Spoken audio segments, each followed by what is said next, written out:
Hey everyone, welcome back to BL Stories. I'm Shweta, joining you from India. Before we get into today's story, I just wanted to share a quick update with you. YouTube's been a bit stricter lately, and now they're encouraging creators to add more of a personal touch, even in story-based content. So I'll be making a small change to how these videos feel. From now on, you'll see me pop in occasionally during the story. Not too much, don't worry. Just to share some quick director's notes. I'll be talking about character choices, hidden emotions, and little details that can make the story even more interesting. The goal is simple. Make your experience deeper, not distracting. Alright, let's get into the story. You know that moment when someone walks into your life completely uninvited and suddenly you can't remember what silence sounded like before they arrived? Yeah, neither did Nathan Blackwood. He was too busy being a human iceberg with a penthouse and a personality that made glaciers look chatty. Then Chen showed up, wearing a sweater with a cactus on it, and everything went sideways in the best possible way. Welcome to the Witty Omega who tamed a cold billionaire. A story about what happens when the person who taught you to feel again becomes the person you're most terrified to keep. Spoiler alert, there's a cactus involved. His name is Spike. He has small leaves and big feelings. He's basically the third lead. So why this story? Because I have a soft spot for alphas who mistake emotional constipation for a personality trait, and omegas who respond to frostiness with glitter bombs of wit. Sam doesn't tame Nathan with submission. He tames him with relentless kindness, terrible sweaters, and the audacity to bring a plant to a boardroom. It's the ultimate I see you behind that mask romance, with enough push-pull to make your heart ache and enough payoff to make you ugly cry into your pillow. What makes it special? The grand gesture isn't a helicopter or a declaration from a balcony. It's a cactus placed on a billionaire's desk with the words, "Learn from him." Because sometimes the bravest thing you can do is refuse to let someone hide. Pay attention to Spike. He's small, he's prickly, and he might just be the only therapist this cold alpha will accept. Let's begin. Chapter 1. The Ice Prince's Office. The elevator doors slid open with a soft chime that seemed almost apologetic, as if the building itself was warning him about what waited on the 47th floor. Chen stepped out into a hallway, so pristine it felt sterile, all cold marble floors and walls the color of expensive concrete, punctuated by abstract art that looked like someone had thrown paint at a canvas and called it a statement. Sam adjusted the strap of his messenger bag, which contained his laptop, 3 different colored pens, a notebook with a cartoon cat on the cover, and the overwhelming urge to leave a sticky note somewhere inappropriate.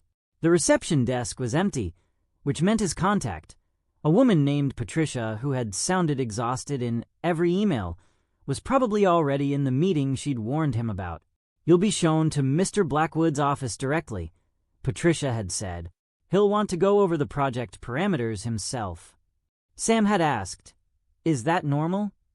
Patricia had laughed, not a happy laugh, the kind of laugh that said, "You sweet summer child." He found his way to a set of double doors that looked more like they belonged in a museum than an office. No nameplate, no indication of who sat behind them, just dark wood and a single door handle that probably cost more than Sam's entire wardrobe. He knocked anyway. 3 sharp raps. "Come in." The voice was low, clipped, and utterly uninterested in whoever was on the other side of the door. Sam pushed it open and walked into a space that made the hallway look warm and inviting. Nathaniel Blackwood's office was huge, easily the size of Sam's entire apartment, with floor-to-ceiling windows that offered a view of the city that made Sam's breath catch for a moment. But the view wasn't what held his attention. It was the man behind the desk. Nathan Blackwood was, objectively, the most beautiful person Sam had ever seen in real life. Tall, even sitting down, with a presence that seemed to fill the room without him having to try. Jet black hair styled with the kind of precision that suggested he either had a personal stylist or had never experienced bedhead in his entire life. a jawline sharp enough to cut glass, and his eyes, silver gray, cold, utterly unreadable, were fixed on a tablet in front of him, not on Sam. He was wearing a dark suit that probably cost more than Sam's rent, a white shirt so crisp it looked ironed by angels, and a watch that Sam recognized from a magazine he'd flipped through in a dentist's waiting room. The watch alone was worth a small house. Sam stood in the doorway for a full 10 seconds. Nathan didn't look up. "You're Samuel Chen," Nathan said. Not a question. He flicked a finger across the tablet, dismissing something. "You're late." Sam checked his phone. "I'm 2 minutes early, actually." That made Nathan pause. Just for a fraction of a second, those gray eyes finally lifted, and Sam felt the full weight of them for the first time. It was like being evaluated by a particularly judgmental glacier. "I said 9 o'clock. "You said 9 o'clock in your email." Patricia said 8:45 in hers. "I went with the earlier time. Shows initiative." Sam smiled, bright and unbothered. "Or desperation to get out of my apartment. Either works." Nathan's expression didn't change. He set the tablet down with deliberate precision, folded his hands on the desk, and studied Sam with the kind of focus most people reserved for spreadsheets they were about to correct. "The rebranding project," Nathan said, steering the conversation to what he clearly considered more important matters. "You were hired on a 3-month contract. Your portfolio was impressive, but I don't care about past work.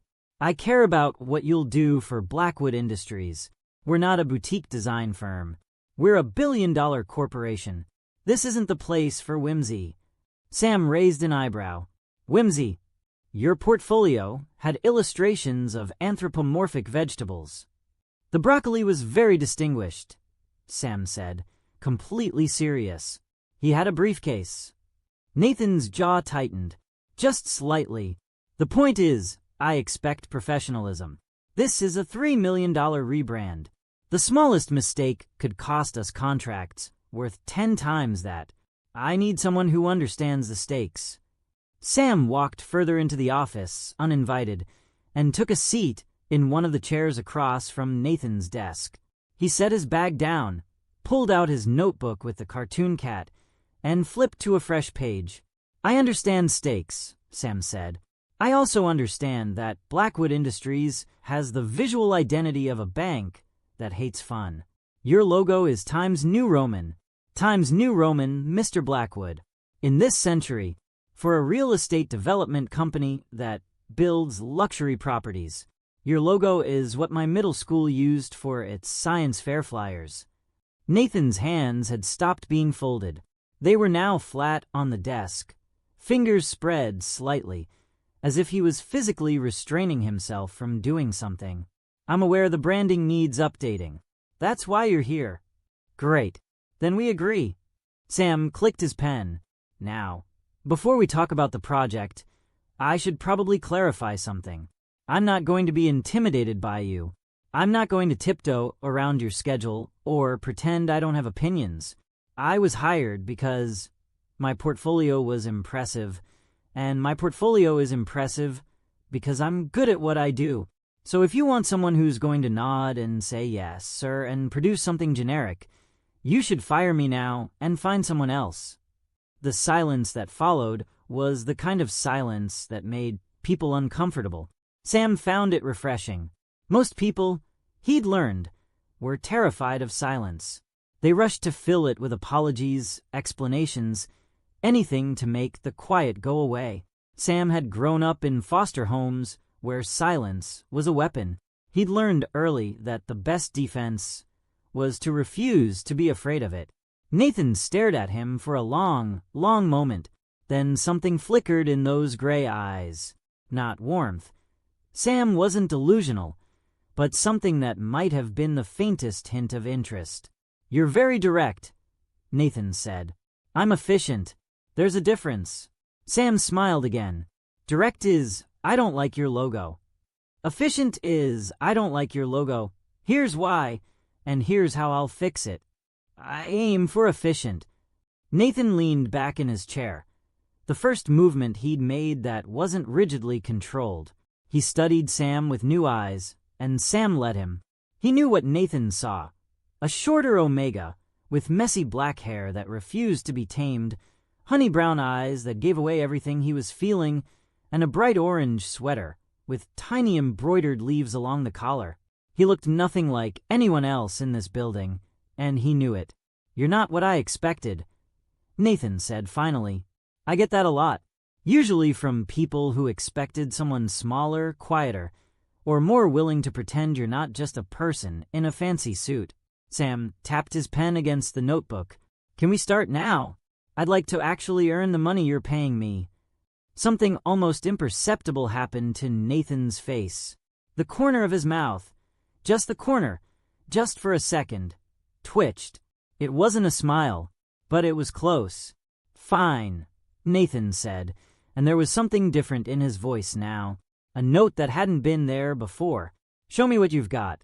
For the next hour, Sam walked Nathan through his initial impressions of the Blackwood Industries brand.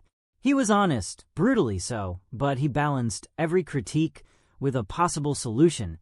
Every "this is wrong" with a "here's how to make it right." He'd prepared extensively for this meeting, knowing exactly what he was walking into. He'd researched Nathan Blackwood, read the interviews where he'd given nothing away, studied the company's annual reports, the architecture they built, the neighborhoods they transformed. Nathan listened. He didn't interrupt, didn't argue, didn't offer the kind of dismissive feedback Sam had braced himself for.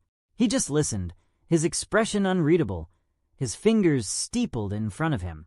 When Sam finally stopped, his throat dry and his hand cramping from taking notes, Nathan was quiet for another long moment. "You've done your homework," Nathan said. "I always do. You have opinions. Lots of them. Most of them are good." Nathan's lips pressed together. That almost twitch again.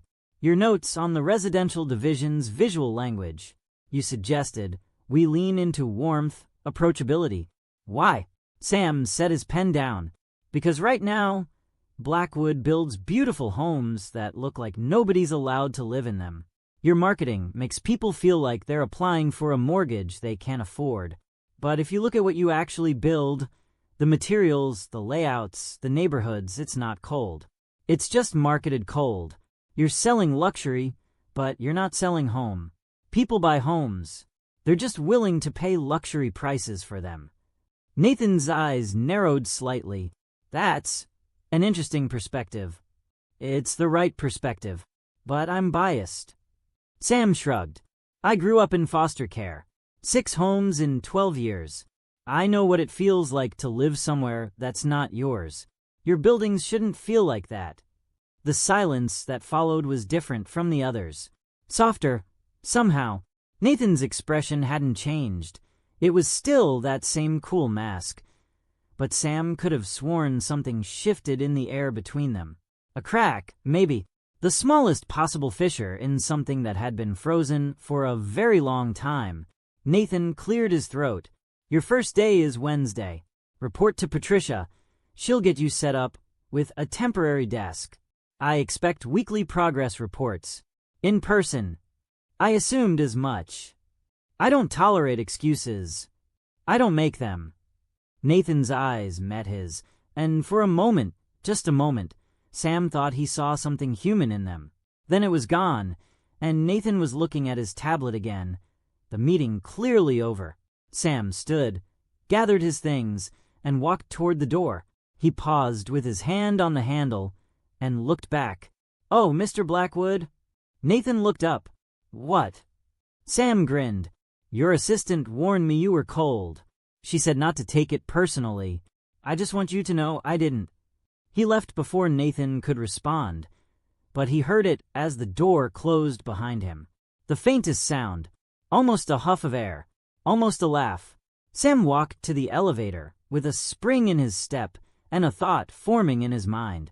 A challenge, really, because he'd seen it, that flicker of something behind the ice. And Sam had always been curious about what happened when things thawed. Challenge accepted, he thought, and pressed the button for the ground floor. Chapter 2. The 3-day bet. Sam didn't tell anyone about his challenge. He didn't need to. The challenge was between him and the tiny, stubborn part of himself that refused to believe anyone was truly as cold as they pretended to be. His brother Marcus would have called it a coping mechanism.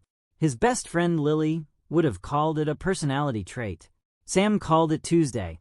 Wednesday morning, he arrived at Blackwood Industries with a plan and a coffee. Not just any coffee. He'd noticed, in their first meeting, the empty cup on Nathan's desk. Black, no sugar. A specific brand that wasn't the fancy artisanal stuff the building's cafe served. Sam had asked Patricia about it in the most casual way possible, and she'd given him a look that suggested she was already exhausted by whatever was about to happen. "It's from a place 3 blocks east," she'd said. "He doesn't tell anyone to get it. He just has it. Somehow." Sam had filed that information away and showed up at 7:45 a.m. with a cup in each hand. The reception area was empty at that hour, which was exactly what Sam had counted on. He walked past Patricia's desk. She wouldn't be in until 8, and made his way to Nathan's office. The door was closed, but there was light underneath it. He knocked. "Come in." Sam pushed the door open and found Nathan exactly where he'd expected him. Behind his desk, jacket already off, sleeves rolled up, working through what looked like 100 pages of contracts. His hair was slightly less perfect than it had been the first time. A single strand had fallen across his forehead, and Sam had the strangest urge to push it back. "Good morning," Sam said brightly, setting one of the cups on Nathan's desk. "I come bearing caffeine." Nathan looked at the cup, then at Sam, then at the cup again. "I didn't order this." "You didn't have to."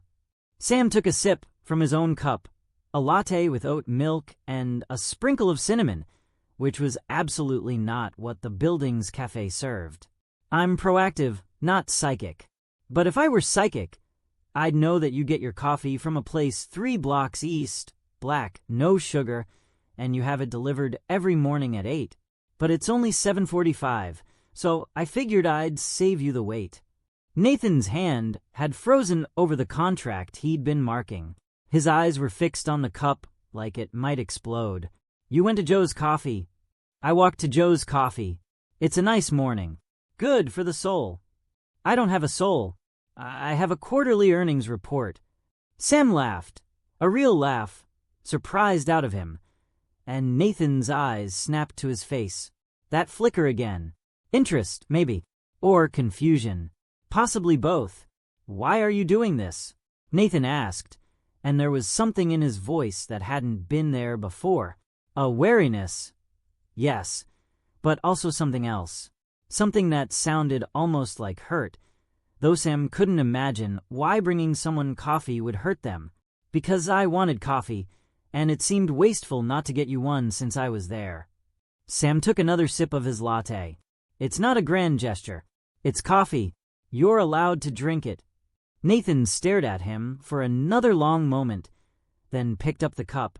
He held it like he wasn't sure what to do with it, then brought it to his lips and took a careful sip. His eyes closed. Just for a second. When they opened, something in his expression had shifted, almost imperceptibly. "It's the right temperature," Nathan said, and it sounded like an accusation. "I walked fast." "You walked fast to bring me coffee. You didn't need to bring." "I walked fast because I like my latte hot. Yours was a happy accident." Sam set his cup down on the corner of Nathan's desk. Not on a coaster, because he wanted to see if Nathan would say anything, and pulled out his notebook. "Can we talk about the residential division's color palette?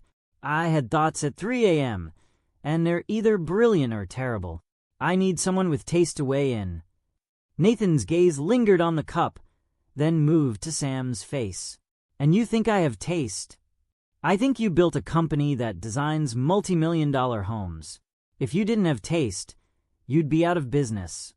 Sam flipped to a page covered in messy sketches. Warm neutrals, grayish, cream, soft terracotta, things that say, "You could live here and be happy. instead of, "You could live here and be judged by your furniture." Thoughts? Nathan looked at the sketches for a long moment. Then, slowly, he reached for his coffee again. "Graige is a made-up word," he said. "All words are made up. That's how words work.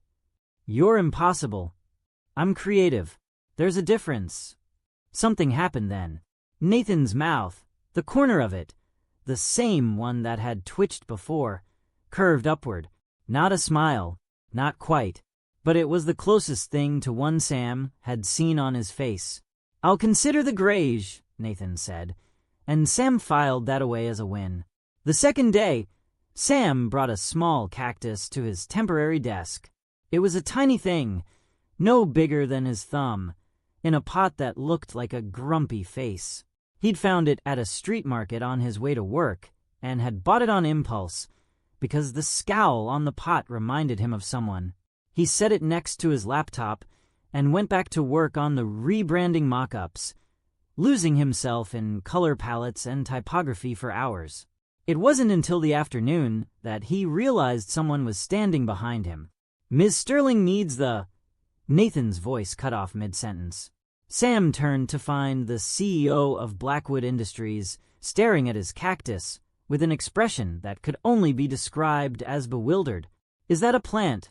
Nathan said slowly. "With a face?" Sam grinned. "His name is Spike. He's my emotional support cactus." Nathan's eyebrows drew together. Emotional support cactus. Cacti are very supportive. They don't talk back, they don't judge, and they only hurt you if you touch them wrong. Relatable, honestly. Nathan was quiet for a moment.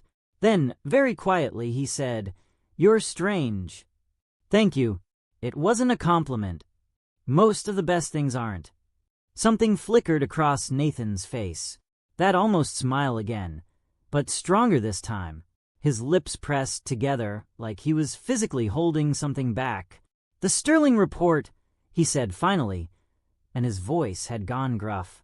"Victoria needs it by 4. I'll have it on her desk by 3. Nathan nodded once, curt, and turned to leave, but at the doorway he paused, didn't look back, just stood there for a moment, his hand on the frame. "That cactus," he said, not turning around. "Does it have a purpose?" "He's decorative and therapeutic. Also, he's very small. He's trying his best." Nathan's shoulders moved in what might have been a suppressed laugh. Then he was gone, and Sam was left staring at the empty doorway with a smile he couldn't quite suppress. He pulled out his notebook, the victory journal, the one he never showed anyone, and flipped to a new page. In gold pen, he wrote, *Day 2. Made the Ice Prince almost laugh about a cactus. Twitch count. 4. Verbal acknowledgement of my existence. 7. Full sentences used.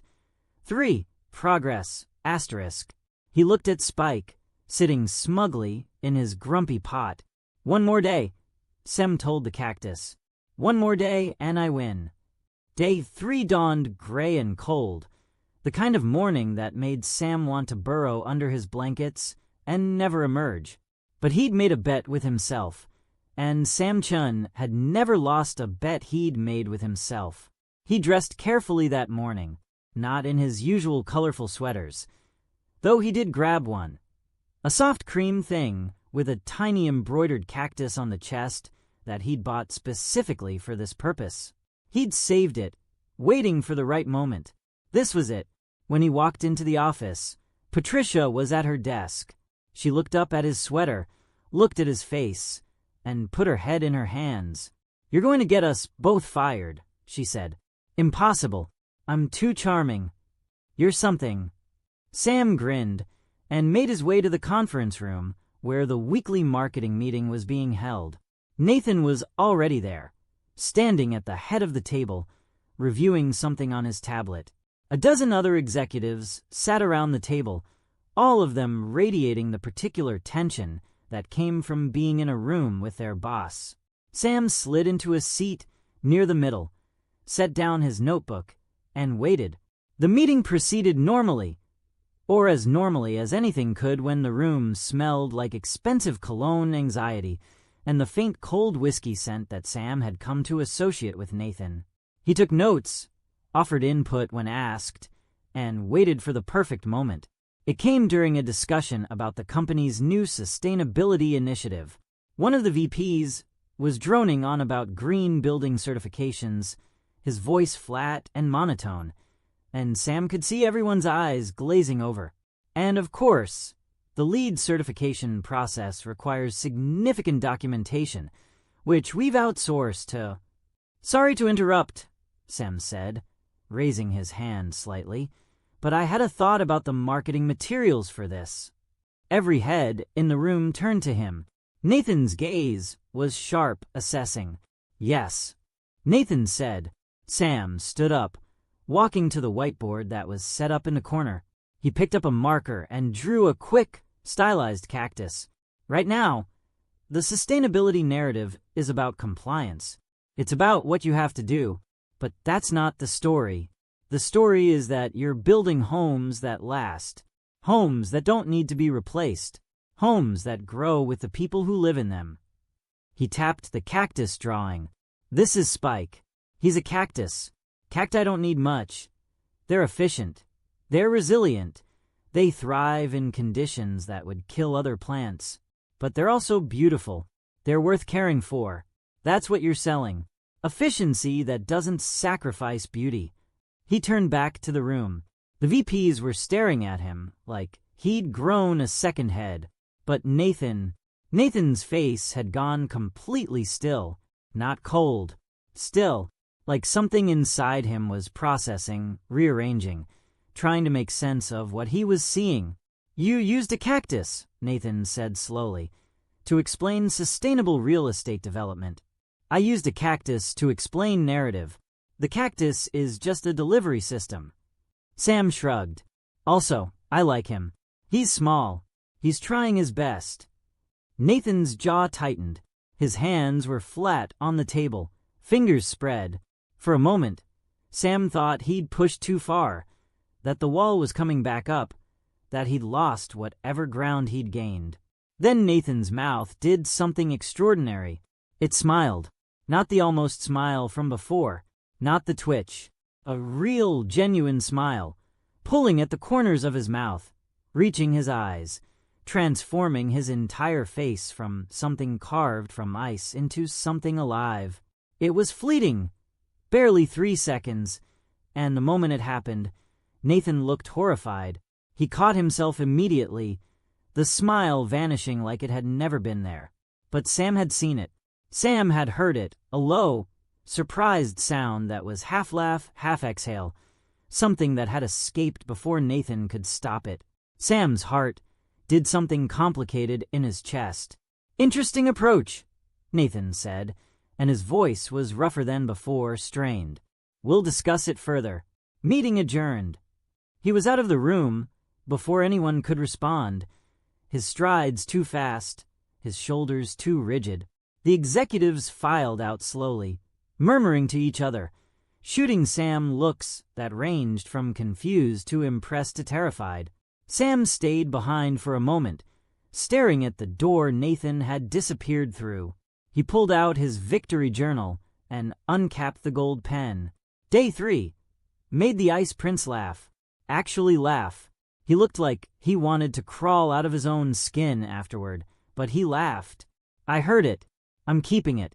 He closed the journal and tucked it back into his bag, his fingers trembling slightly, because something had happened in that moment, something Sam hadn't planned for. He wanted to hear it again. Chapter 3.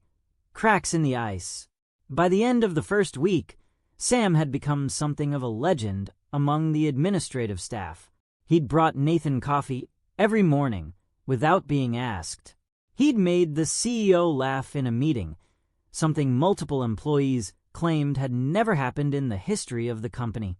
He'd named his cactus Spike and talked about it so often that Patricia had started asking after its health. But more than that, he'd started noticing things. And noticing things was Sam's superpower. He noticed that Nathan's office light was on before anyone else arrived and after everyone left. He noticed that Nathan never ate lunch at his desk. He just didn't eat lunch at all, skipping the meal entirely in favor of back-to-back meetings. He noticed that Nathan's hands, which were always perfectly still during the day, had a slight tremor when he thought no one was looking, that his scent, cold whiskey and leather, intensified when he was stressed, and that it softened almost imperceptibly when Sam was in the room. Sam didn't mention any of this. He just filed it away, the way he'd learned to file things away as a kid, building a map of a person's soft spots without ever intending to use them. On Thursday, Nathan showed up at Sam's temporary desk. Sam was in the middle of a color palette mock-up, his headphones on, his attention fully absorbed in the gradient he was building. He didn't notice Nathan until a shadow fell across his screen. He looked up.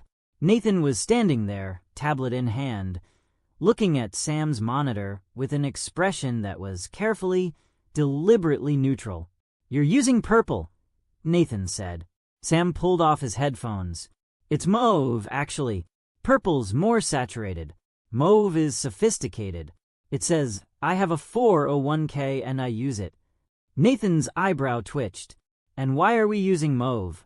"Because your current residential palette is all gray and navy, which says, I have a 401k and I don't know what joy is." Mauve adds warmth without sacrificing professionalism. It's the emotional support color. The cactus motif again. The cactus motif is a lifestyle, Mr. Blackwood.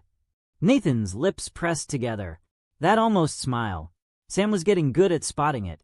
"Your desk is in the wrong location," Nathan said, and Sam had to stop himself from laughing at the non sequitur. "My desk is in the location Patricia assigned me. It's in the middle of the floor. Anyone can see what you're working on." "That's generally how open floor plans work, yes." Nathan's jaw tightened.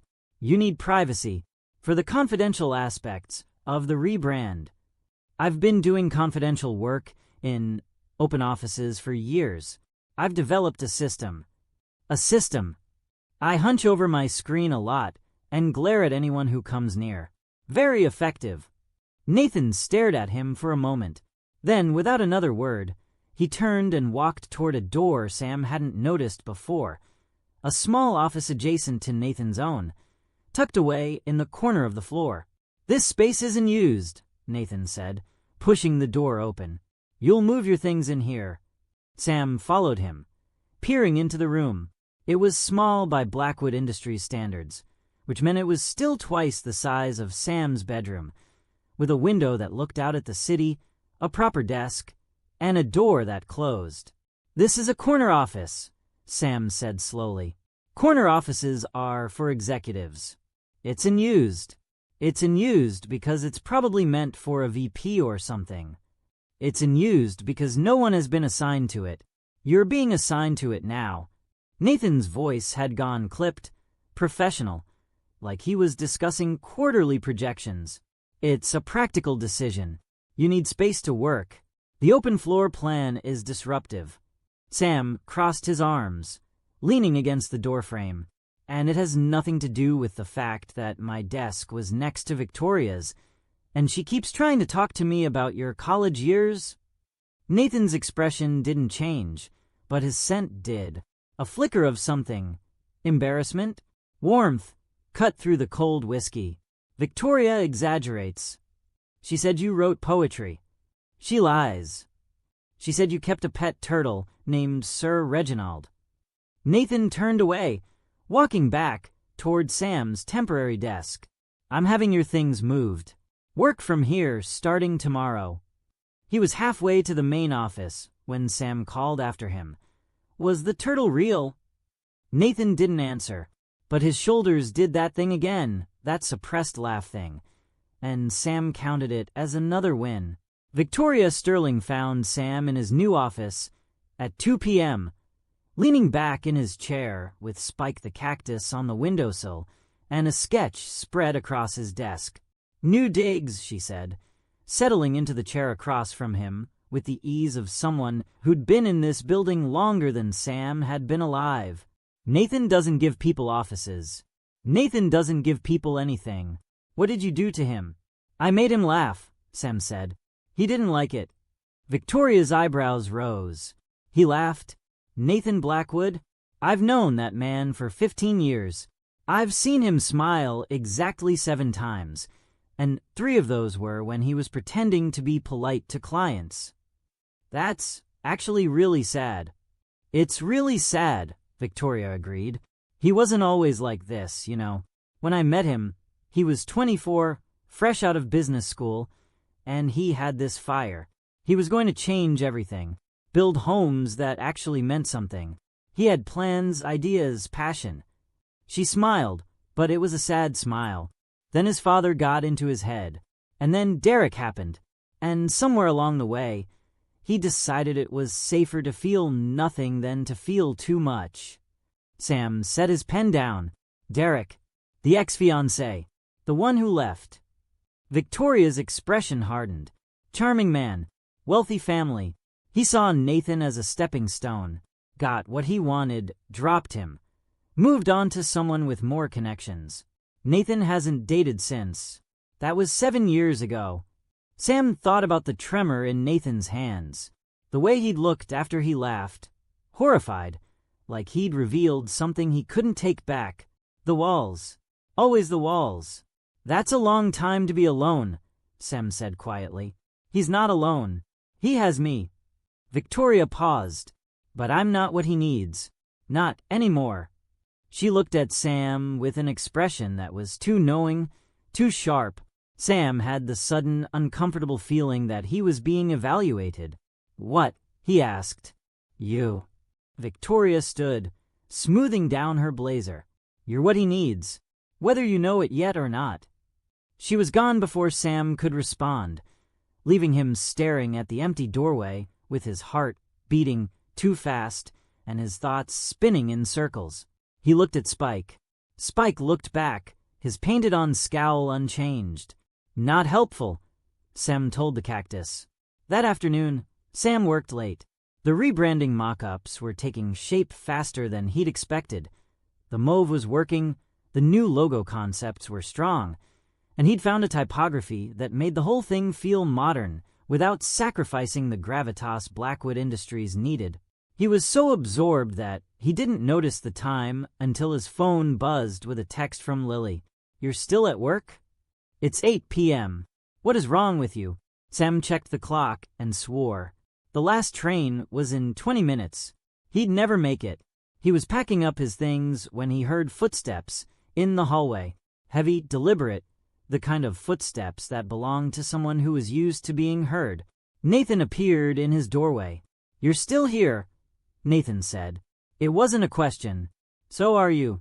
Sam zipped his bag. I missed my train. I'm calling a car. There won't be any cars available at this hour. The convention center is hosting an event. Every car in the city is booked. Sam stared at him. How do you know that? I know things. That's not an answer. Nathan's jaw worked. He looked like he was arguing with himself. Some internal debate playing out across his face in micro-expressions that Sam was getting better at reading. I'll drive you, Nathan said finally, and the words came out like they'd been dragged out of him. Sam blinked. You'll drive me. It's practical. There are no cars available. You can't take the train. I have a car. You have a driver. I'm dismissing him. Nathan. Sam. Nathan's voice was sharp, but not cold. It was something else entirely. Something that sounded almost like, please don't make this harder than it already is. It's late. You need to get home. I'm offering. Take it or leave it. Sam studied him for a moment. The rigid posture, the careful distance, the way his hands were shoved into his pockets, like he was physically restraining himself from something. Okay, Sam said, but I'm buying dinner. Nathan's head tilted. What? I'm hungry. You're probably hungry. You never eat lunch. Don't think I haven't noticed. Sam grabbed his jacket. We're getting food. It's non-negotiable. You're telling me what's non-negotiable. I'm telling you that I'm not getting in a car with a man I've known for a week without first ensuring I won't pass out from hunger before I get home. Basic survival skills. Nathan stared at him for a long, unreadable moment. Then, very quietly, he said, "You're the strangest person I've ever met. You've mentioned that. It's not an insult." Sam's heart did that complicated thing again. Good, because I'm not insulted. Now, let's go. I know a place. The diner was called Mel's, and it was exactly the kind of place Sam had expected Nathan to refuse to enter. Fluorescent lights, red vinyl booths, a jukebox in the corner playing something from the 80s, the smell of coffee that had been brewing too long, and grilled food that had been cooking the right amount of time. Nathan stood in the doorway for a full 10 seconds, his expression cycling through something that looked like alarm, then confusion, then reluctant acceptance. "You brought me to a diner," he said. "You said you'd drive me home. You didn't specify the route. I thought we were getting food to go. I thought we were eating like human beings." Sam slid into a booth by the window and gestured for Nathan to sit across from him. "When's the last time you ate somewhere that wasn't a business lunch or your apartment?" Nathan's silence was answer enough. "That's what I thought." Sam picked up a menu. "I'm getting the club sandwich. You're getting the chicken soup. Don't argue." "I wasn't going to argue." "Good, because I already decided for you." A waitress appeared, a beta woman with tired eyes and a warm smile, and Sam ordered for both of them before Nathan could protest. When she left, Nathan was staring at him with an expression that was difficult to read. "You just ordered for me," Nathan said slowly. "I did. No one orders for me. You don't eat. Someone has to." Sam leaned back in his seat. "Also, you're not as scary as you think you are. I don't know if anyone's told you that." Nathan's lips parted slightly. For a moment, something raw and unguarded flickered in his eyes. Surprise, maybe, or confusion. Then it was gone, and the mask was back. "You don't know me," Nathan said. "I know you work 16-hour days. I know you don't eat lunch. I know you have a turtle named Sir Reginald hidden somewhere in your past that you're embarrassed about. I know you laughed at my cactus sweater and looked like you wanted to die immediately afterward." Sam ticked the points off on his fingers. "I know you moved me into an office because you wanted me closer. I know you noticed I missed my train before I did. I know you're not cold. You're just really, really good at pretending." The silence that followed was the loudest one yet. Nathan's hands were flat on the table, fingers spread, that tremor Sam had noticed before visible in the slight unsteadiness of his grip. "You're very nosy," Nathan said finally. "You're very interesting when you're not being a statue." Nathan's jaw tightened. His scent was shifting, the cold whiskey giving way to something warmer, something that smelled almost like cinnamon. Sam couldn't place it. "You want to know about Derek?" Nathan said, and his voice was different now. Harder, but also more vulnerable, like he was offering something he didn't know how to offer. "I want to know whatever you want to tell me," Sam said honestly. "I'm not here to collect your trauma. I'm here because you're sitting across from me at a diner at 9 p.m., and you look like you haven't talked to anyone about anything real in a very long time." Nathan's eyes met his, silver gray, cold on the surface. But underneath, Sam could see it now, the hurt that had frozen into something that looked like indifference but was really just exhaustion. 7 years ago," Nathan said slowly, "I was engaged. Derek was charming. He said all the right things. He made me feel like someone saw me. Not just the company, not just the money. I thought." He stopped, his throat working. "I thought he loved me." Sam didn't say anything. He just waited. He left 3 months before the wedding. I found out he'd been negotiating with my father's competitors the entire time we were together, using the access I gave him to get information. And when he was done, he told me. Nathan's voice cracked, just slightly. He told me no one would ever want me for anything except what I could give them. Sam's chest ached. He knew that feeling, The bone-deep certainty that you were only worth what you could provide. He'd learned it in foster homes, in schools, in the spaces between families that never quite fit. "That's not true," Sam said quietly. "It's what I know. It's what you think you know. There's a difference." Nathan looked away, staring out the window at the city lights. "You don't understand." "I understand more than you think." Sam paused, weighing his words.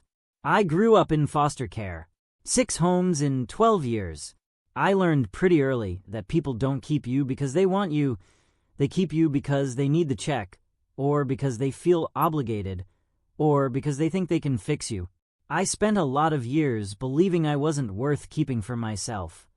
Nathan's eyes snapped back to his face. Something shifted in his expression, a crack in the ice that went deeper than before. "How did you stop?" Nathan asked, and his voice was rough. "I didn't. I just decided that other people's inability to see my worth wasn't my problem." Sam smiled, but it was softer than his usual grin. "Their loss. You're actually pretty great when you forget to be cold." The soup and sandwiches arrived, breaking the moment. The waitress set them down with a cheerful enjoy and disappeared before either of them could respond. Nathan looked at his soup for a long moment. Then slowly he picked up his spoon. "This is the first time I've eaten in a diner since college," he said. "Welcome back. I forgot how loud they are. That's part of the charm." Nathan took a sip of soup. His eyes closed again, just for a second, and when they opened, some of the tension had left his shoulders. "It's good," he said, and he sounded surprised. Sam grinned. "I told you, I'm always right about food. It's my gift." "That's a very specific gift." "I'm a very specific person." Nathan's mouth did that almost smile again, but this time it stayed longer. This time, it almost reached his eyes. They ate in companionable silence for a while, the noise of the diner filling the space between them. Sam found himself watching Nathan when he wasn't looking. The way his hands had stopped trembling, the way his scent had softened to something almost warm, the way he kept glancing up at Sam like he was checking that he was still there. When they finished, Nathan insisted on paying. When Sam argued, Nathan pulled out a black credit card and said, "I'm a billionaire. Let me have this." Sam laughed. "That's the most ridiculous thing anyone's ever said to me." "You laughed." "You're ridiculous." "I'm practical." "You're ridiculous and practical. It's a dangerous combination." Nathan's eyes met his, and for a moment, just a moment, the ice was gone. There was something else underneath. Something warm. Something scared. Something that looked like it had been waiting for a very long time. Sam's breath caught in his throat. Then Nathan looked away, and the moment passed. But Sam could still feel it, humming in the space between them, waiting. The drive to Sam's apartment was short. Too short. Nathan's car was warm and quiet. The leather seats soft. The scent of Nathan's cologne mixing with something deeper. Something that made Sam want to lean closer. He didn't, but he wanted to. "This is me," Sam said as Nathan pulled up outside his building. It was a modest place, an old walk-up, with a fire escape and laundry in the basement. Nothing like the luxury buildings Nathan probably owned. Nathan looked at the building, then at Sam. "This is where you live. It's where I can afford to live. Not everyone's a billionaire." "I didn't mean..." Nathan stopped, frustrated. "I wasn't judging. I was going to say it looks warm." Sam blinked. "Warm. The lights. In the windows. The plants on the fire escape. It looks..." Nathan searched for the word. "Lived in." Sam smiled. "That's probably the nicest thing anyone's said about my building." "I'm not good at saying nice things." "You're not good at a lot of things. You're getting better." Nathan's hands tightened on the steering wheel. "Sam, thank you for the ride, and the dinner, and for..." Sam paused, trying to find the right words. "For being real tonight. I liked it." He opened the door before Nathan could respond, stepping out into the cool night air. He was halfway to the building when Nathan's voice stopped him. "Sam." He turned. Nathan was leaning across the passenger seat, his face half lit by the streetlights, something vulnerable and raw in his expression. "I had fun tonight," Nathan said, and the words seemed to cost him something. "I forgot what that felt like." Sam's heart squeezed. "Good. Let's not let you forget again." He walked into his building without looking back, but he felt Nathan's eyes on him the whole way. When he got to his apartment, he leaned against the door, closed his eyes, and let out a breath he didn't know he'd been holding. His phone buzzed. A text from an unknown number. "This is Nathan. You left your notebook at the diner. I have it." Sam stared at the message for a long moment. Then he typed back, "How did you get my number?" "I asked Patricia. She said you'd want it back. You could have just left it at the diner." "I could have. I didn't want to." Sam's heart was doing something ridiculous in his chest. "What do you want me to do with it?" "Keep it safe. It looks important." He thought about the victory journal, the gold pen, the entry about Nathan's laugh. "It is important. I'll get it on Monday. Monday is 3 days away. I trust you with it until then." The 3 dots appeared, disappeared, appeared again. "You shouldn't trust me." Too late. Sam stared at the screen until it went dark. Then he went to his window, looked down at the street, and saw Nathan's car still there, idling at the curb. He watched for a long time, and Nathan didn't leave. Chapter 4. The Accidental Dinner. The notebook was on Sam's desk Monday morning, placed precisely in the center, with a sticky note on top. "I didn't read it." And Sam stared at the note for a long time. He wasn't sure if he believed that. Nathan was too curious, too observant to leave something unexplored, but he wanted to believe it, and wanting to believe something was dangerous territory. He tucked the notebook into his bag and went back to work. The days that followed settled into a rhythm. Coffee in the mornings, delivered to Nathan's office before anyone else arrived. Progress meetings that lasted longer than they needed to. Lunch orders that appeared on Sam's desk without explanation, always something he'd mentioned liking in passing. Sam didn't ask where they came from. He didn't have to. He also didn't ask why Nathan kept finding reasons to walk past his office, or why Nathan's scent softened every time he did, or why, when Sam looked up from his work, Nathan was sometimes already looking at him. Something unreadable in his gray eyes. Victoria noticed, of course. Victoria noticed everything. "You're hovering," she said one afternoon, appearing in Nathan's doorway while Sam was presenting his latest mock-ups. Nathan was standing behind Sam's chair, close enough that Sam could feel the warmth of him, close enough that their scents were starting to blend in the small space. Nathan stepped back immediately, his expression snapping into something cold and professional. "I'm supervising." "You're hovering." Victoria's smile was sharp. "It's adorable. Stop it." Sam hid his smile behind his hand, focusing very intently on the mock-up in front of him. He could feel Nathan's gaze on the back of his neck, could smell the faint embarrassment that cut through his usual scent. "The residential mock-ups are strong," Nathan said, ignoring Victoria entirely. "The typography needs work. The serif is too traditional for the new direction." Sam turned to face him, professional mode engaging. "I was trying to balance the modern elements with something that felt established. Blackwood Industries has history. We can't ignore that. We can't be trapped by it either." Their eyes met. Sam felt something pass between them. An understanding, maybe, or a challenge. "Fine," Sam said. "I'll try sans serif. But if it looks like every other tech startup's branding, I'm blaming you." Nathan's mouth twitched. "Noted." Victoria watched the exchange with an expression that was far too knowing. She caught Sam's eye as she left, her eyebrows raised in a way that said "I told you so" without words. Sam ignored her. Mostly, the text started that week. They began innocently enough. Work things, mostly. Nathan asking about mock-up timelines. Sam asking for clarification on project parameters. But somewhere along the way, the messages shifted. Spike says hello, Sam texted one evening, attaching a photo of the cactus sitting on his windowsill at home, the grumpy pot catching the evening light. Does Spike have opinions about the sans serif mock-up? Nathan replied, Spike thinks it's growing on him. He's very open-minded for a cactus. Cacti are known for their open-mindedness. They're also known for their emotional support capabilities.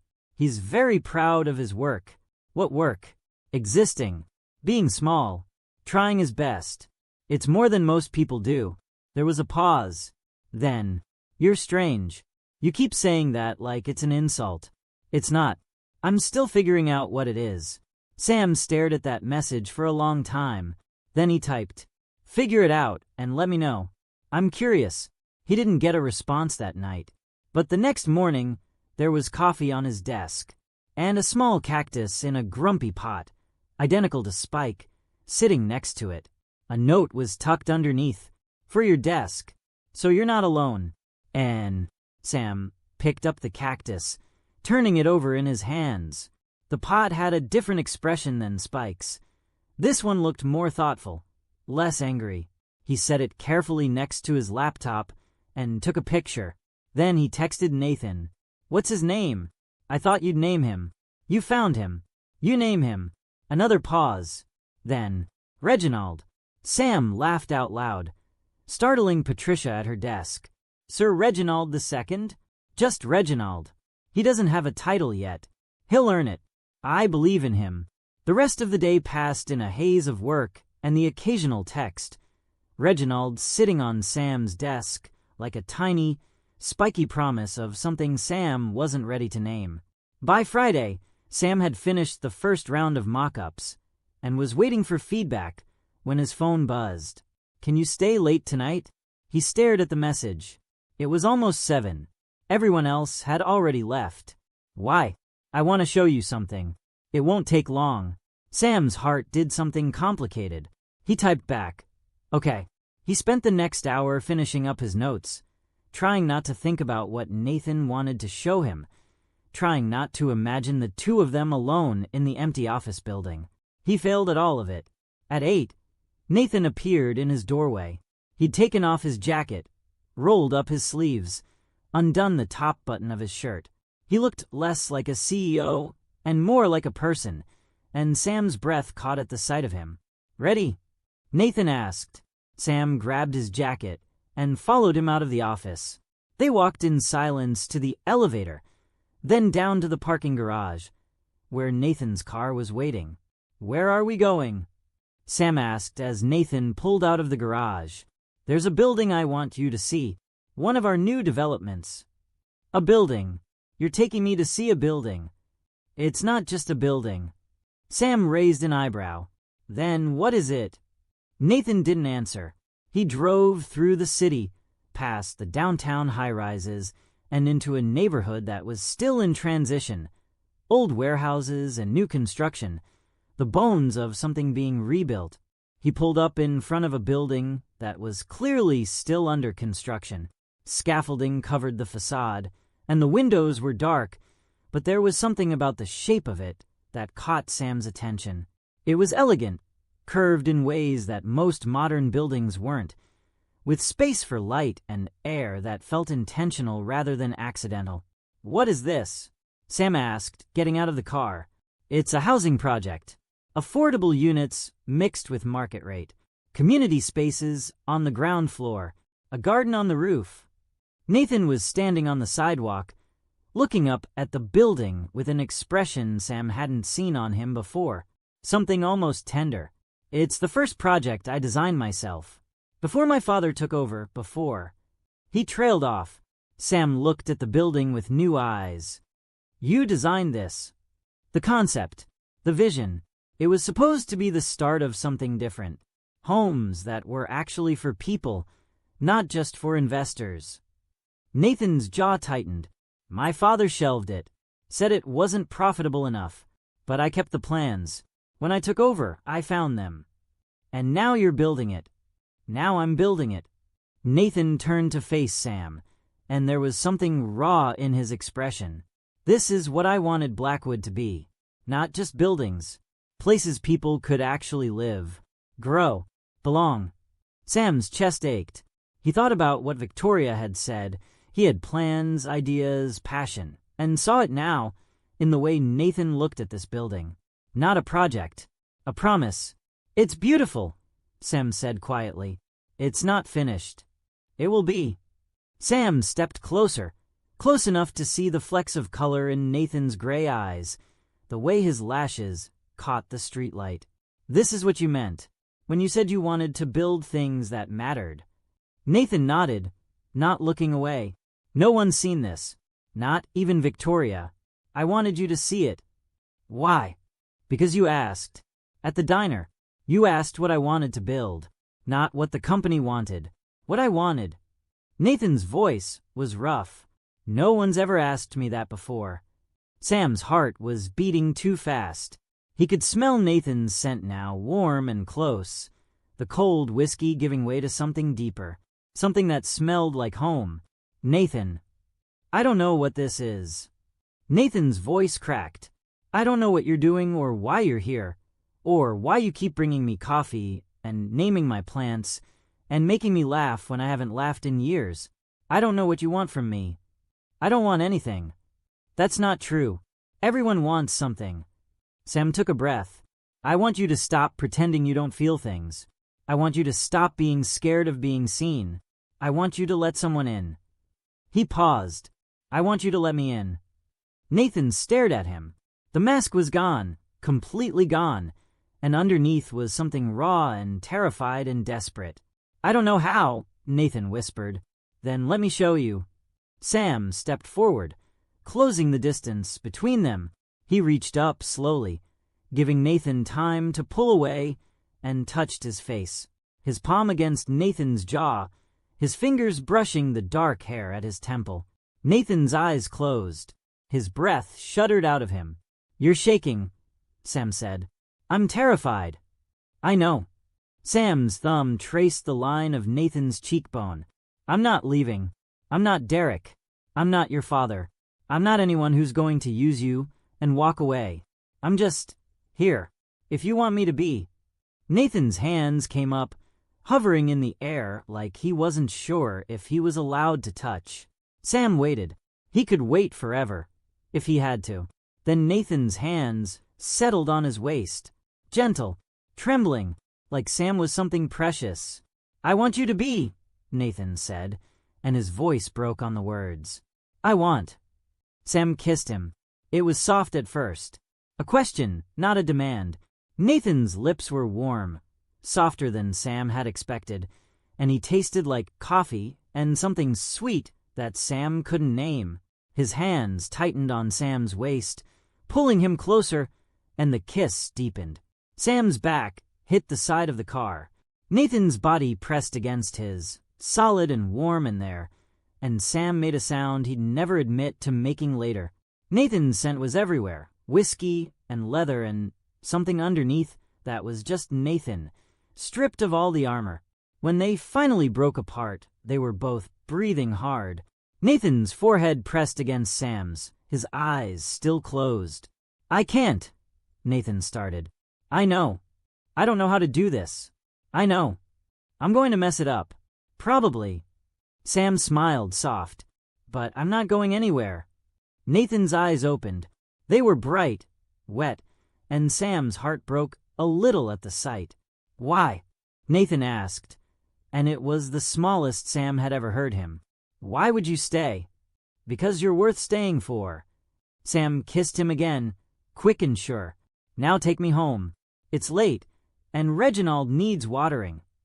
Nathan laughed, a real laugh, surprised and a little broken, and Sam captured the sound and kept it, right next to the first one in his victory journal. Chapter 5. The Sunday That Changed Everything. The Sunday text came at 9:47 a.m.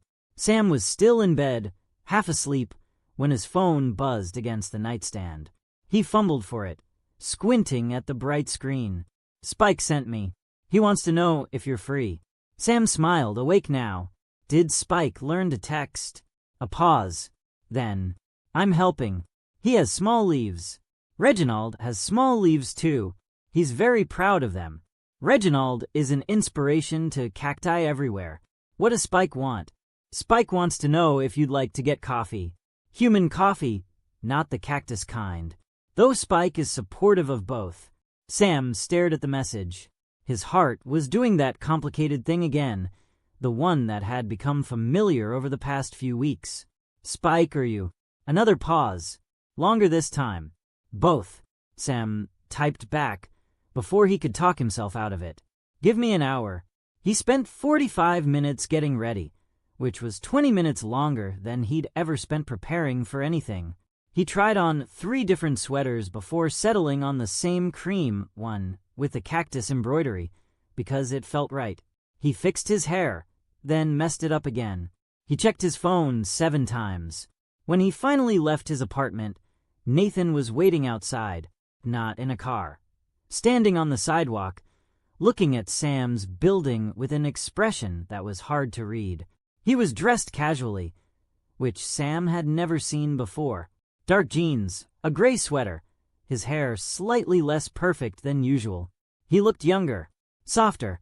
Sam's breath caught. You're early, Sam said, walking toward him. You said an hour. It's been 53 minutes. I said an hour. You're 7 minutes early. I was excited. Sam stopped. Nathan's face had gone slightly pink, like he hadn't meant to say that out loud. Excited, Sam repeated. Don't make it weird. I'm not making it weird. You're making it weird by being excited. I'm not excited. I'm efficient. I arrived at the agreed-upon time minus 7 minutes for traffic contingency. Sam laughed. You're ridiculous. You've mentioned. They walked to a coffee shop 3 blocks away. Not Joe's, somewhere smaller, somewhere Nathan had apparently found and wanted to show Sam. It was tucked between a bookstore and a florist, with mismatched chairs and plants hanging from the ceiling and the kind of warmth that couldn't be manufactured. This is nice, Sam said, looking around. Victoria found it. She said I needed to expand my coffee horizons. Nathan made air quotes, looking slightly embarrassed. I've been coming here on Sundays. Alone? Yes. Sam looked at him. You've been coming here alone on Sundays to drink coffee? It's quiet. No one knows who I am here. I can just sit and not be anything for a while. Something in Sam's chest tightened. He thought about Nathan's life, the pressure, the expectations, the constant performance of being the CEO, the idea that he had to go to a different neighborhood just to exist without being watched. Thank you for bringing me here, Sam said quietly. For sharing it. Nathan's eyes met his. I wanted to. They ordered coffee, black for Nathan, oat milk latte with cinnamon for Sam, and settled into a corner booth by the window. The morning light was golden, catching the dust motes in the air, making everything soft. For a while, they just sat. It was easy in a way Sam hadn't expected. The silence wasn't awkward. It was comfortable, like they'd been doing this for years instead of weeks. You grew up in foster care, Nathan said eventually. Not a question. Sam nodded. From when I was 6 until I aged out. What happened to your parents? My mother was an Omega. My father was an Alpha, who didn't stick around. She couldn't take care of me. She was young, no family support, and she had her own stuff going on. She made a choice. Sam shrugged. I don't blame her. She did what she thought was best. Nathan was quiet for a moment. Was it best? I don't know. Some of the homes were okay. Some weren't. I learned to be self-sufficient. I learned that the only person you can really count on is yourself. Sam smiled, but it was thin. I also learned that if you're funny enough, charming enough, people will let you stay longer. So that's what I did. I made myself useful. Made people laugh. Made them forget I was just a kid they were getting paid to keep. Nathan's hands had tightened around his coffee cup. That's not. You shouldn't have had to do that. No one should have to do anything. but we do what we survive. Sam met Nathan's eyes. You did the same thing, just with a different strategy. What do you mean? You made yourself cold, unreachable. You decided that if no one could get close, no one could hurt you. It's the same survival instinct. Different package. Nathan stared at him. His expression was unreadable, but his scent was giving him away. Warm and open. The cold whiskey replaced by something that smelled like wood smoke and honey. You see too much, Nathan said. I see what you let me see. What if I don't want to be seen? Then I'd stop looking. Sam reached across the table, his fingers brushing Nathan's hand. But I don't think that's true. I think you've been waiting for someone to look for a very long time. Nathan's breath caught. His hand turned under Sam's, their palms pressing together, fingers interlacing. You're not what I expected, Nathan said, and his voice was rough. What did you expect? Someone who wanted something. A stepping stone. A way in. Nathan's thumb traced the back of Sam's hand. I've spent 7 years waiting for someone to prove Derek right. That everyone who gets close just wants what I can give them. And now, Nathan looked at their joined hands. Now I'm waiting for you to prove me wrong. Sam squeezed his hand. I'm not going anywhere. They spent the rest of the morning at the coffee shop, then went for a walk through the neighborhood. Nathan pointed out buildings he'd worked on, projects that had been his vision before his father had taken over, places he was proud of. Sam listened, asked questions, watched Nathan's face light up when he talked about architecture, about design, about the things that mattered to him beneath the CEO mask. By the time they stopped for lunch, Sam had learned more about Nathan Blackwood than any article or interview could have told him. He'd learned about the books Nathan read as a kid, the buildings he'd sketched in notebooks instead of doing his homework, the way he'd wanted to be an architect, before his father had told him that wasn't what Blackwoods did. My father, Nathan said over sandwiches at a small deli, is not a good man. He's not cruel in the way people expect. He never hit me, never raised his voice, but he's precise, cold. Everything is a calculation. Everything is about what benefits the company, the family name, the legacy. There was no room for what I wanted, only for what was expected. Sam watched him. And Derek. Nathan's jaw tightened. Derek was easy. He saw what I wanted to be seen. He said all the right things. And when he left, he made sure I knew it was because I wasn't enough. Not as a person, just as a means to an end. He was wrong. Was he? Sam set his sandwich down. Nathan, look at me. Nathan looked up.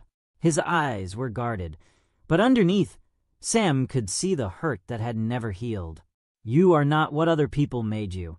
You're not your father's expectations. You're not Derek's betrayal. You're the person who designed a building for people who can't afford your other projects. You're the person who kept plans for 7 years because you believed in them. You're the person who bought a cactus for someone you barely knew because you wanted them to feel less alone. Sam's voice was steady. Sure, that's who you are. Not the cold. Not the walls. That. Nathan's eyes were bright. He looked away, blinking hard, and Sam pretended not to notice. I don't know what to do with that, Nathan said quietly. You don't have to do anything with it. Just let it be true. They finished lunch in comfortable silence. When they left the deli, Nathan's hand found Sam's. It was tentative, hesitant, like he was still waiting for Sam to pull away. Sam didn't. He laced their fingers together and held on. They walked for hours, through neighborhoods Sam had never seen, past buildings Nathan had helped build, through parks and plazas and streets lined with trees, just beginning to turn gold with autumn. They talked about everything and nothing, music and movies, and the places they'd always wanted to go. Sam learned that Nathan had never been out of the country for vacation, only for business. Nathan learned that Sam had been saving for a trip to Japan for 3 years and kept spending the money on rent. You should go, Nathan said as they walked. Eventually, when I can afford it, What if? Nathan stopped. His jaw worked. What? Nathan shook his head. Nothing. It's too soon. It's not nothing. What were you going to say? Nathan stopped walking. They were at the edge of a small park, the sun starting to set, the sky turning shades of orange and pink. I was going to say I could take you to Japan, or anywhere, that I have money and I never use it for anything that matters, and I want to... He trailed off, looking frustrated. I want to give you something, not because I think you want it, because I want to. Sam's heart was doing something complicated. Nathan, I know it's too soon. I know it's too much. I know you're not. Nathan's hands were trembling again. I want to do something for you. I want to be someone who does things for people. I've spent so long not letting myself want anything, and now I want. He stopped. His eyes met Sam's, and everything Sam needed to know was in them. Sam stepped forward, took Nathan's face in his hands, and kissed him. Soft, slow, letting Nathan feel it. You're already someone who does things for people, Sam said against his lips. You brought me coffee. You bought me a cactus. You showed me a building you designed. You don't have to buy me Japan. You just have to keep showing up. Nathan kissed him back, deeper this time, his hands sliding into Sam's hair, pulling him closer. The world narrowed to the warmth of Nathan's mouth, the strength of his hands, the way his scent wrapped around Sam like a promise. When they finally pulled apart, Nathan was smiling. A real smile, not the almost smile or the surprised laugh. Something soft and open and unguarded. I had fun today, Nathan said. I forgot what that felt like. Sam smiled back. Good. Let's not let you forget again. He said it again, the same words from the diner, and Nathan's smile widened. I don't think I could, Nathan said, even if I wanted to. They walked back to Sam's apartment as the streetlights were coming on. The neighborhood was quiet, the kind of quiet that came on Sunday evenings when everyone was settling in for the week ahead. At Sam's door, they stopped. Neither of them seemed to know how to say goodbye. I should go, Nathan said. He didn't move. You should. Neither of them moved. Sam laughed. This is ridiculous. It is. You're the CEO of a billion-dollar company. You can't figure out how to leave. I'm figuring out how to not leave. Nathan's voice was soft. There's a difference. Sam's breath caught. He reached out, took Nathan's hand, and pulled him forward. Come up, Sam said. Just for a bit. Nathan's eyes widened. Sam. Just for tea, or coffee, or to see Spike's home setup. I'm not asking for anything you're not ready to give. Sam squeezed his hand. I just don't want today to end. Nathan stared at him for a long moment. Then slowly he smiled. I'd like to see Spike's home setup, he said. Sam grinned. He's very proud of it. He has a whole windowsill. An entire windowsill. A prime location. South-facing. He gets all the afternoon light. Reginald will be jealous. Reginald will have to earn his own windowsill. Nathan laughed, and Sam pulled him into the building, up the stairs, into his apartment. It was small and cluttered and full of color, and Nathan looked at everything like he'd never seen an apartment before. There's so much, Nathan said, looking at the books stacked on every surface, the art on the walls, the plants on the windowsill. It's like you. Is that a compliment? It's the highest compliment. Sam felt his face warm. He busied himself with making tea, giving Nathan time to look around. Nathan moved through the space slowly, touching things gently.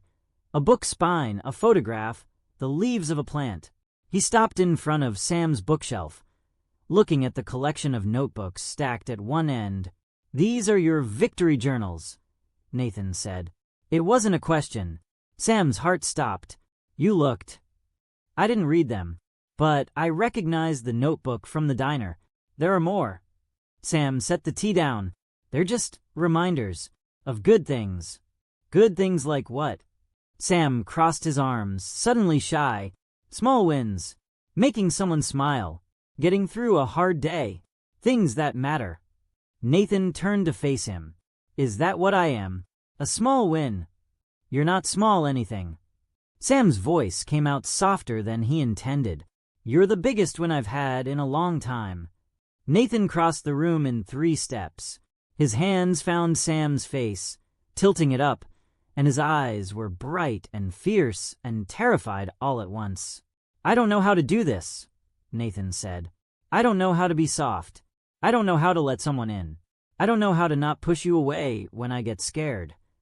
I know, but I want to. Nathan's voice cracked. I want to try. I want to be the person you see when you look at me. I want to be worth staying for. Sam kissed him, harder than before, more urgent, pouring everything he couldn't say into the press of his lips, the slide of his tongue. Nathan made a sound against his mouth, something desperate and wanting, and pulled Sam closer. They stayed like that for a long time, kissing, touching, learning each other in the quiet of Sam's apartment, with the streetlights coming through the window and Spike watching from his windowsill. When they finally pulled apart, Nathan's forehead rested against Sam's, both of them breathing hard. I should go, Nathan whispered. You should. Neither of them moved. Tomorrow, Nathan said. Can I see you tomorrow? You can see me every day if you want. I want. Sam smiled. Then every day. Nathan kissed him one last time, soft and sweet. Then he pulled away slowly, reluctantly, and walked to the door. Sam, he said, his hand on the handle. Yeah. Nathan looked back. His eyes were soft, his expression open in a way Sam had never seen before. Thank you for not giving up. Sam leaned against the doorframe, arms crossed, smiling.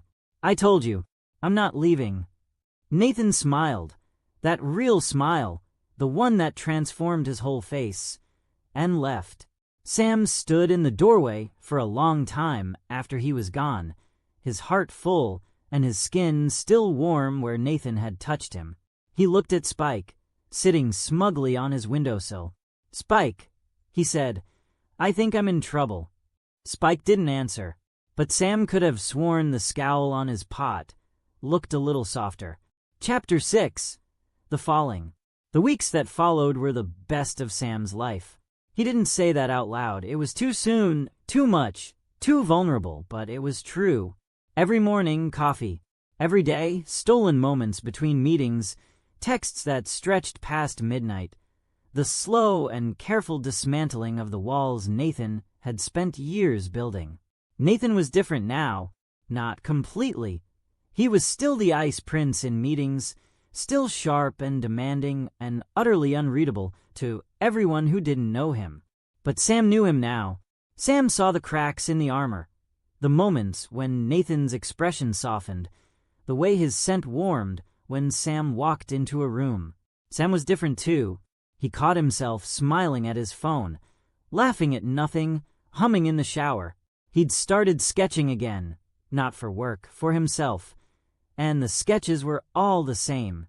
Strong hands, gray eyes, a smile that was learning how to be real. Marcus noticed. Of course Marcus noticed. You're in love, Marcus said over dinner one night, pushing his glasses up his nose with that knowing look he'd had since they were kids. I'm not in love. I'm in very enthusiastic, Sam. I'm not. Sam stopped.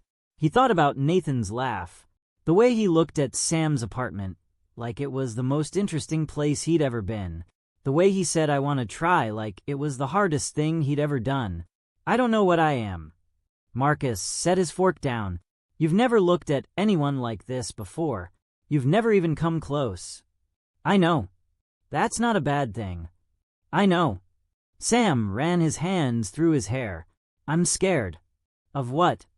That he'll decide it's too much. That he'll push me away. That I'll get too deep and he'll realize he can't do it, and I'll be stuck trying to put myself back together. Marcus was quiet for a moment. Then he reached across the table and took Sam's hand.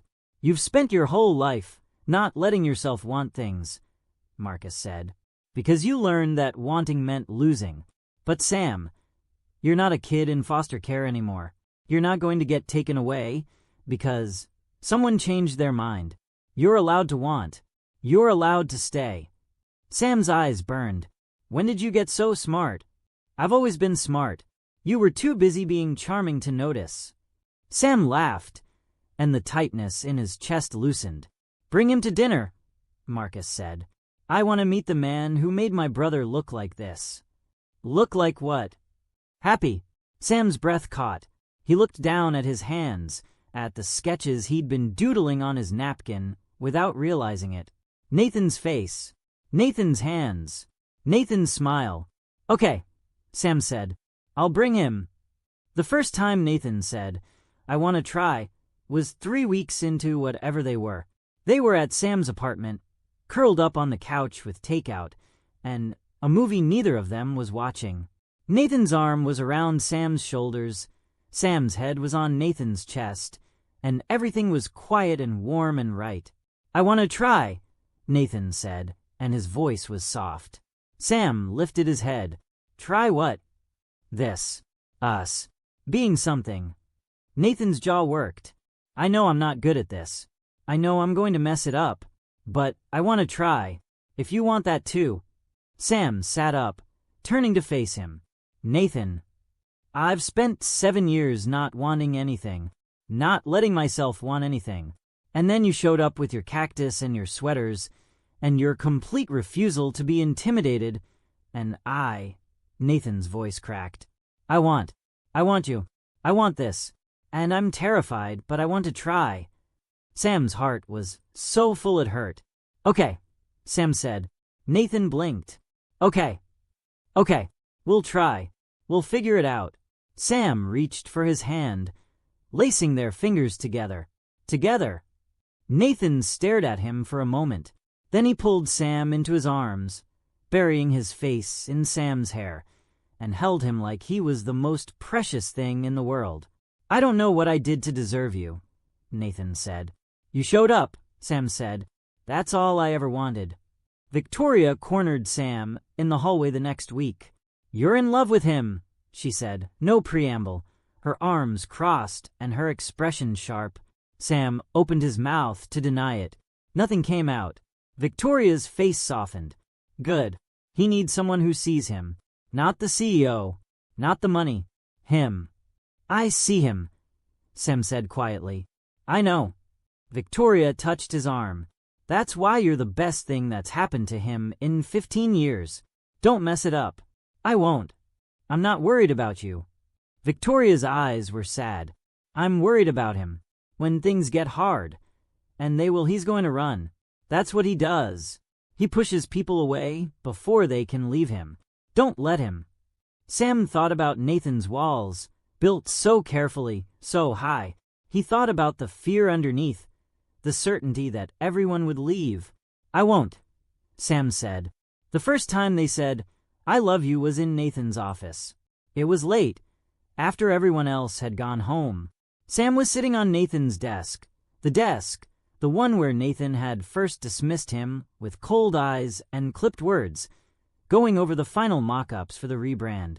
Nathan was standing behind him, his hands on Sam's shoulders, looking at the screen. This is it, Nathan said. This is what I wanted it to be.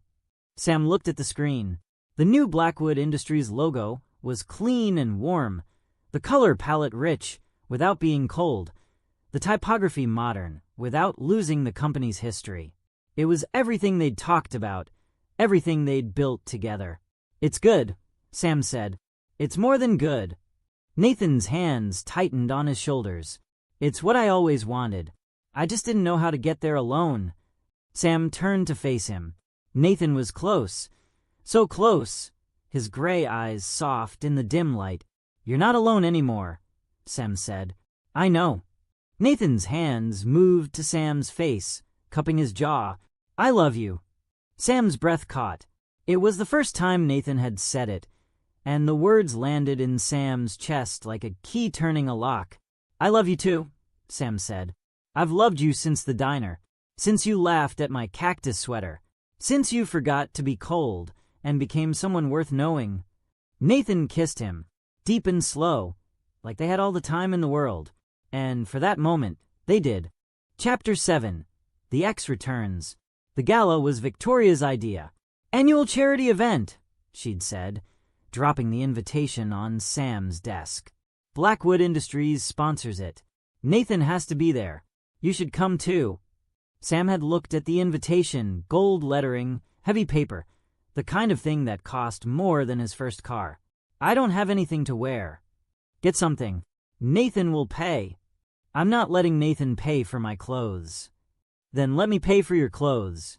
Consider it a gift for making my best friend smile for the first time in 7 years. Sam had tried to argue. He'd failed. So here he was, standing in the ballroom of the city's most expensive hotel, wearing a suit that Victoria had insisted on, and that Sam had to admit made him look incredible. Deep blue, tailored perfectly, with a pocket square that matched his eyes. He'd even let the stylist do something with his hair, taming the waves into something that looked intentional rather than chaotic. Nathan was across the room, talking to a group of investors. He was wearing a black suit that made him look like he'd stepped out of a magazine, his hair perfect, his expression the familiar mask of the Ice Prince. But when he looked up and saw Sam, something shifted in his face. A softening, a warmth that no one else would have noticed. Sam smiled and made his way across the room, weaving through the crowd of wealthy alphas and betas, the occasional omega in designer gowns. He didn't belong here. He knew that, but he also didn't care. He was here for Nathan. That was enough. You look beautiful, Nathan said when Sam reached him, low enough that only Sam could hear. You don't look so bad yourself. Sam straightened Nathan's tie, a gesture that was probably too intimate for a business event.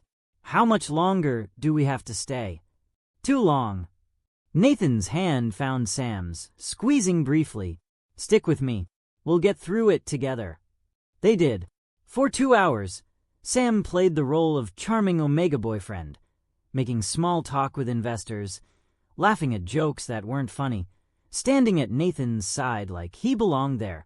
It was exhausting, but it was also nice. Being with Nathan, being claimed. He was getting a drink at the bar when he felt it. A shift in the air, a scent he didn't recognize, expensive and cloying, like overpriced cologne trying too hard. Samuel Chen. The voice was smooth, practiced, the kind of voice that had been used to getting what it wanted for a very long time. Sam turned. The man standing behind him was handsome in the way that people who'd never had to struggle were handsome. Perfect hair, perfect teeth, a smile that didn't reach his eyes. He was tall, built like someone who spent a lot of time at the gym, and his scent, alpha, strong, confident, washed over Sam like a wave. I'm Derek, the man said, and Sam's blood ran cold. I know who you are, Sam said, keeping his voice even. Derek's smile widened. Then you know why I'm here. I heard Nathan finally moved on. I had to see for myself. See what? If it was real. Derek's eyes traveled over Sam, evaluating, dismissing. You're not what I expected. I don't care what you expected. No, I don't suppose you do. Derek stepped closer. Too close. His presence a deliberate invasion of space. I just wanted to warn you.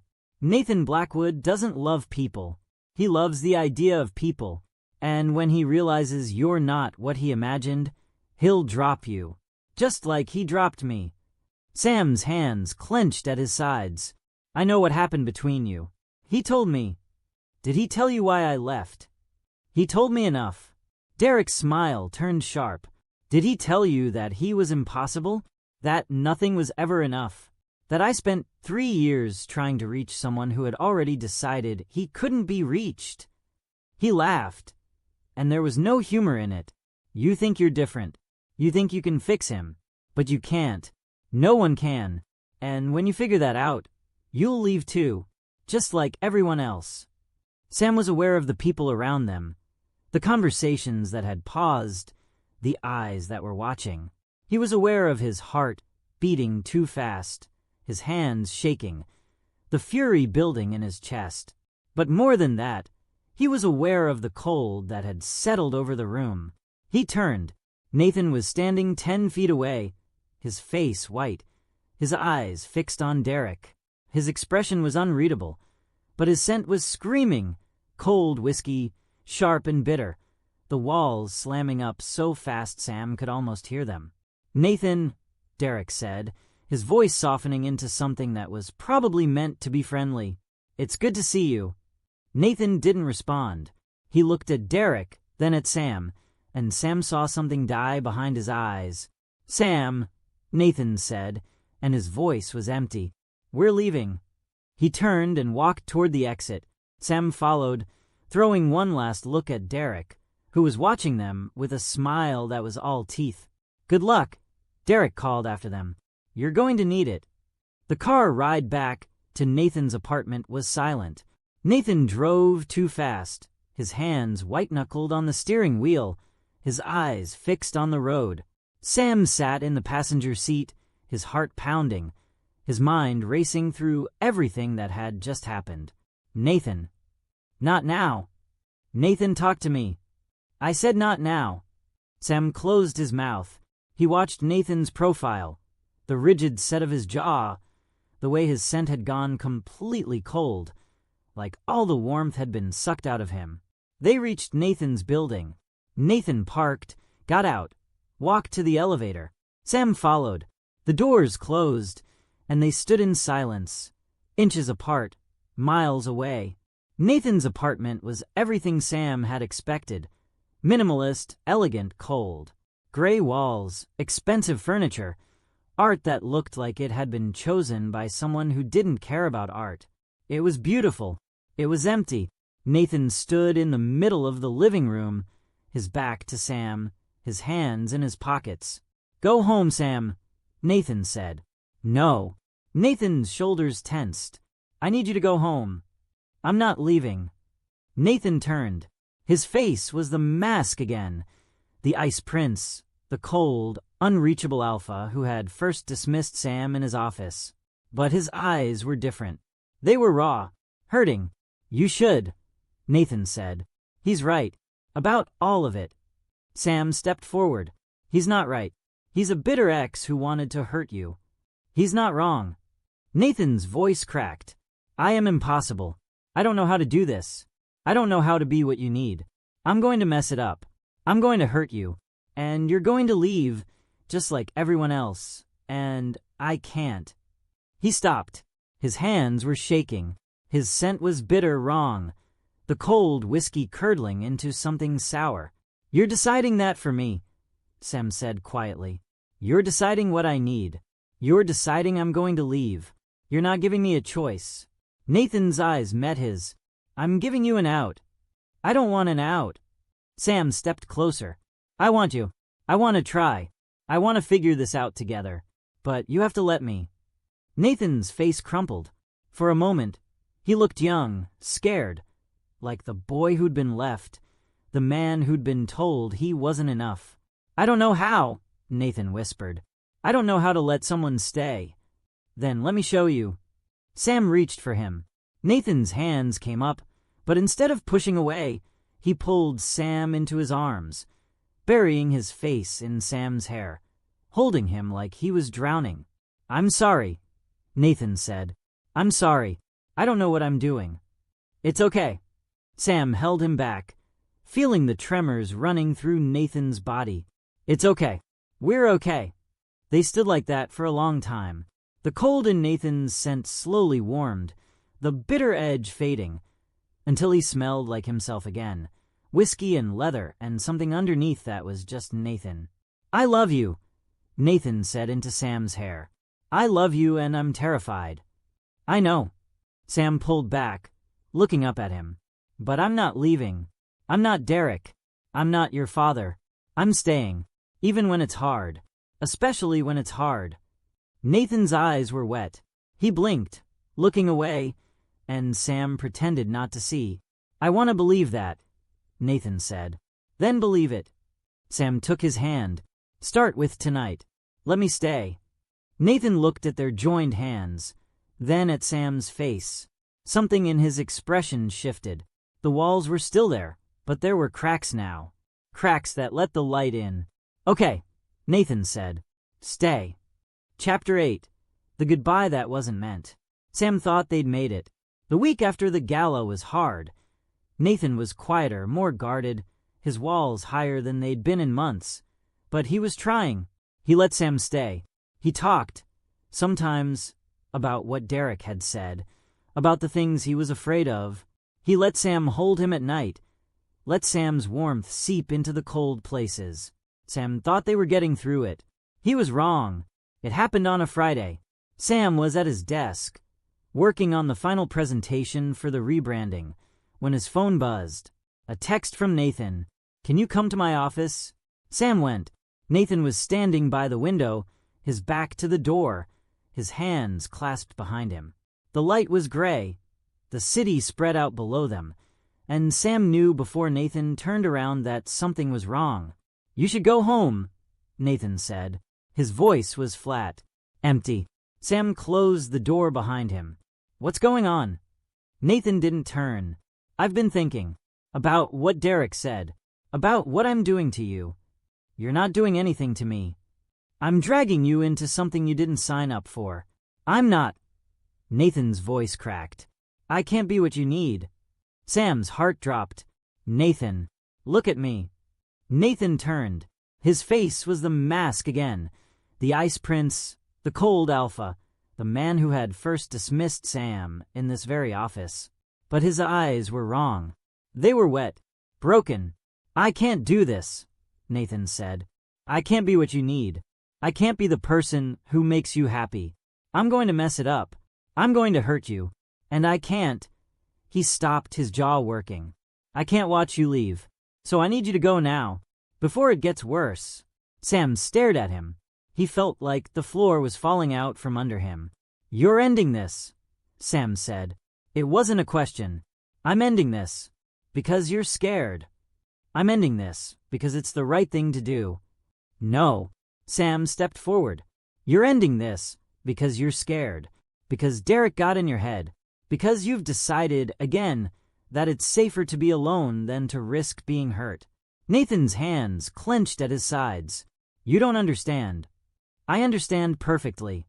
Sam's voice was shaking. "I understand that you're so terrified of being left that you're leaving first. I understand that you've convinced yourself you're protecting me when you're really protecting yourself. I understand that you're making a choice for both of us because you're too scared to let me make it." Nathan's face was white. "Sam, I'm not going to beg." Sam's eyes burned. "I'm not going to fight you. If you want me to go, I'll go. But I need you to know that this isn't what I want. This isn't what either of us wants. You're doing this because you're scared, and I can't fix that for you." Nathan looked away. His hands were shaking. "I can't be what you need," he said again, and it sounded like he was trying to convince himself. "You're deciding what I need." Sam's voice cracked. "You're deciding I'm going to leave, so you're leaving first. That's not protection. That's fear." Nathan didn't answer. Sam waited. 1 minute. 2. The silence stretched between them, filled with everything they weren't saying. "I love you," Sam said finally. "I love you. And I'm not going to pretend I don't. But I'm also not going to stay where I'm not wanted. If you want me to go, tell me. Tell me you don't want me. Tell me you feel nothing." Nathan's face crumpled. His hands came up, covering his face, and Sam heard the sound he'd been dreading. A sob, choked and broken, ripped out of a man who had spent 7 years not letting himself feel anything. "I can't," Nathan said, and his voice was raw. "I can't be what you need. I can't be the person who makes you happy. I can't. Then I'm leaving." Sam's voice was steady, even though everything inside him was breaking. "But not because you don't love me, because you're too scared to let yourself." He walked to the door. His hand was on the handle when Nathan's voice stopped him. "Sam." Sam didn't turn around. He couldn't. If he turned around, he'd stay. He'd beg. He'd do anything. "I'm sorry," Nathan said. Sam opened the door. "Goodbye, Nathan." He walked out. He made it to the elevator. He made it to the street. He made it halfway down the block before he had to stop, leaning against a building, his breath coming in gasps, his eyes burning. His phone buzzed. He looked at it. A text from Nathan. "I'm sorry. I'm so sorry. Please don't hate me." Sam stared at the screen for a long time. Then he typed back, "I don't hate you. I love you. That's the problem." He turned his phone off. He walked home, and for the first time in years, Chen let himself cry. The 3 weeks that followed were the longest of Sam's life. He threw himself into work. The rebranding presentation was due, and he poured everything into it. Every hour, every thought, every piece of himself he could give. It was good. It was the best work he'd ever done. And every time he looked at the logo, the color palette, the typography, he saw Nathan's face. Nathan's hands. Nathan's smile. He stopped bringing coffee to the office. He stopped looking at the door to Nathan's office when he walked past. He stopped checking his phone every 5 minutes to see if Nathan had texted. He didn't delete Nathan's number. He wasn't that strong. Lily came over with wine and bad movies and worse advice. Marcus called every day, checking in, offering the quiet support he'd always given. Victoria sent an email that just said, "I'm going to kill him," and Sam almost smiled. But mostly, Sam was alone, and being alone was harder than it had ever been before. He looked at Spike and Reginald, sitting on his windowsill, and wondered if Nathan had looked at the cactus on his desk, the one Sam had bought for him, the one with the thoughtful expression, and thought of Sam. He hoped so. He hoped Nathan was hurting as much as he was. It was petty and he knew it, but he hoped. On the 21st day, Victoria showed up at Sam's apartment. She was dressed in her usual sharp business attire, but her face was softer than Sam had ever seen it. She looked at him, at the dark circles under his eyes, the empty takeout containers, the victory journal open on the coffee table, and sighed. "He's a mess," Victoria said, sitting down without being invited. Sam closed the journal. "I don't want to talk about him." "Too bad." Victoria pulled off her heels, tucking her feet under her. "He hasn't smiled in 3 weeks. He's been working 18-hour days. He looks at his phone constantly, like he's waiting for something. He keeps a cactus on his desk, and Patricia says he talks to it." Sam's heart clenched. "That's not my problem." "It is your problem. It's both of your problems." Victoria's eyes were sharp. "He's an idiot. You know that, right? The best thing that's happened to him in 15 years, and he let you walk out the door because he was scared." "I know. And you're an idiot too, for letting him." Sam looked away. "I didn't let him. I gave him a choice. He made it. He made it because he's terrified. You know that. You know he's spent his whole life being told he's not enough. His father, Derek, everyone who ever looked at him and saw a checkbook instead of a person." Victoria leaned forward. "He's not going to come back on his own.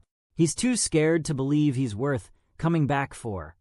Sam's eyes burned. "What do you want me to do? Beg?" "I want you to remind him why he's worth fighting for." Victoria stood, pulling on her heels. "You said you weren't going to leave. You said you were going to show him how to let someone stay. So show him." She left before Sam could respond, closing the door softly behind her. Sam sat in the silence for a long time. He looked at Spike, sitting on his windowsill, the grumpy pot catching the afternoon light. He thought about the first time Nathan laughed, the way he'd looked at Sam in the diner, the way he'd said, "I want to try," like it was the hardest thing he'd ever done. He thought about his victory journal, about the entry in gold pen, the one he'd never shown anyone. Day 3 made the Ice Prince laugh. "I'm keeping it." He thought about Nathan's notebook, the one he'd kept safe, the one he'd promised not to read. And he knew what he had to do. Chapter 9. The Grand Gesture, Omega Style.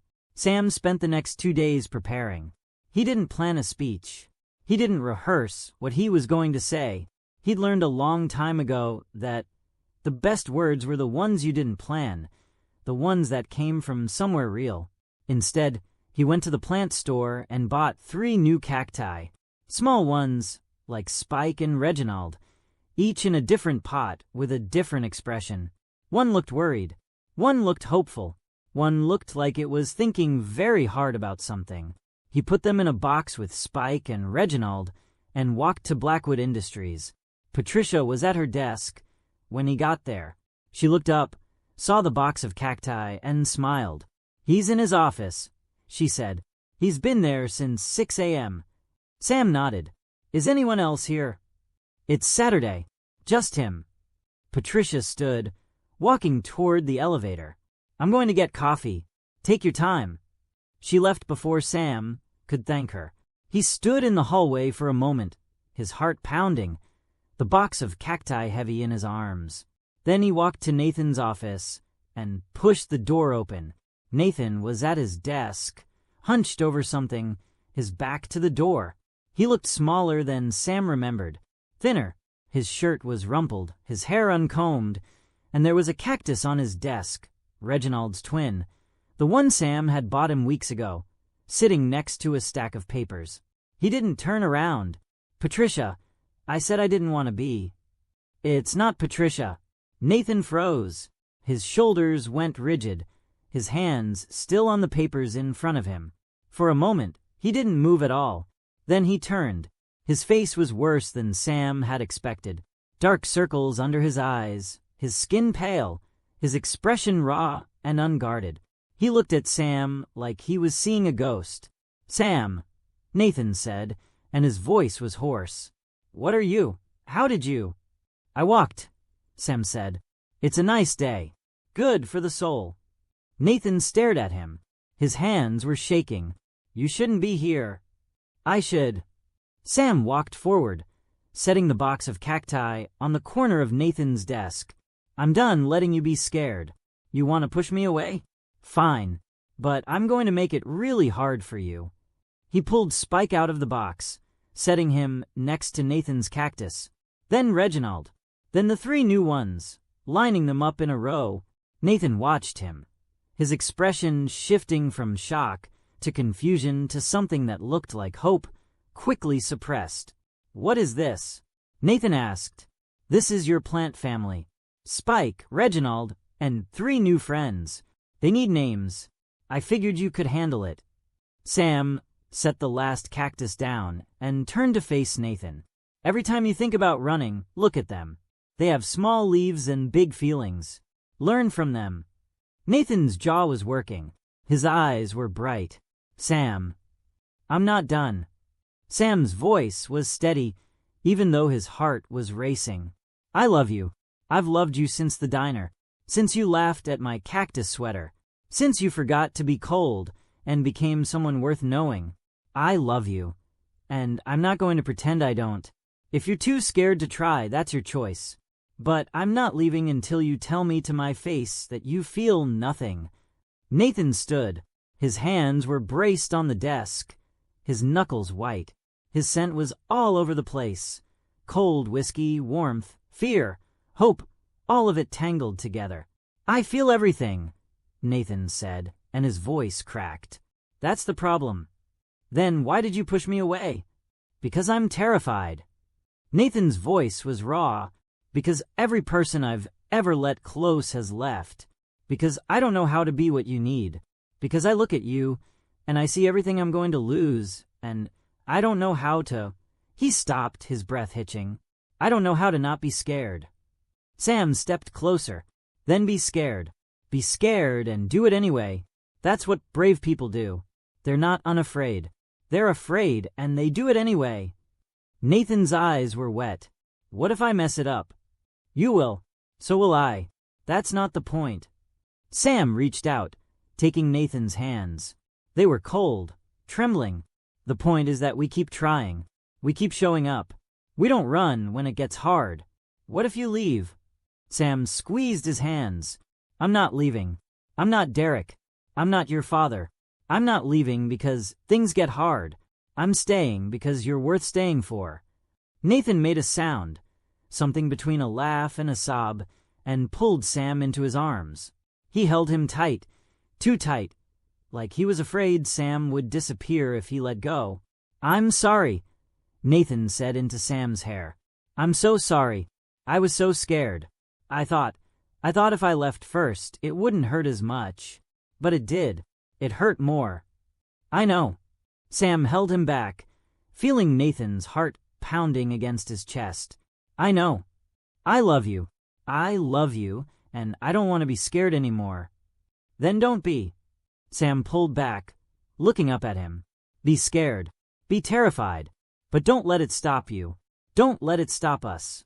Nathan kissed him, hard and desperate, like he was trying to make up for 3 weeks of silence. Sam kissed him back, pouring everything he had into it. The hurt, the hope, the love that had never gone away. When they finally broke apart, Nathan's forehead rested against Sam's, both of them breathing hard. "I'm not going to be good at this," Nathan said. "I know. I'm going to mess up. Probably. I'm going to get scared again. Definitely." Nathan laughed, a real laugh, surprised and relieved, and Sam's heart soared. "But I'm going to try," Nathan said. "I'm going to try to be the person you deserve." "You already are," Sam said. "You just have to let yourself believe it." Chapter 10. The Choosing. They didn't leave the office that night. Instead, they sat on the floor of Nathan's office, surrounded by cacti and takeout containers, and the mess of 2 people who had finally stopped running. Nathan talked. Sam listened. Nathan talked about his father, the cold, the expectations, the way Jonathan Blackwood had looked at him like he was an investment that needed to perform.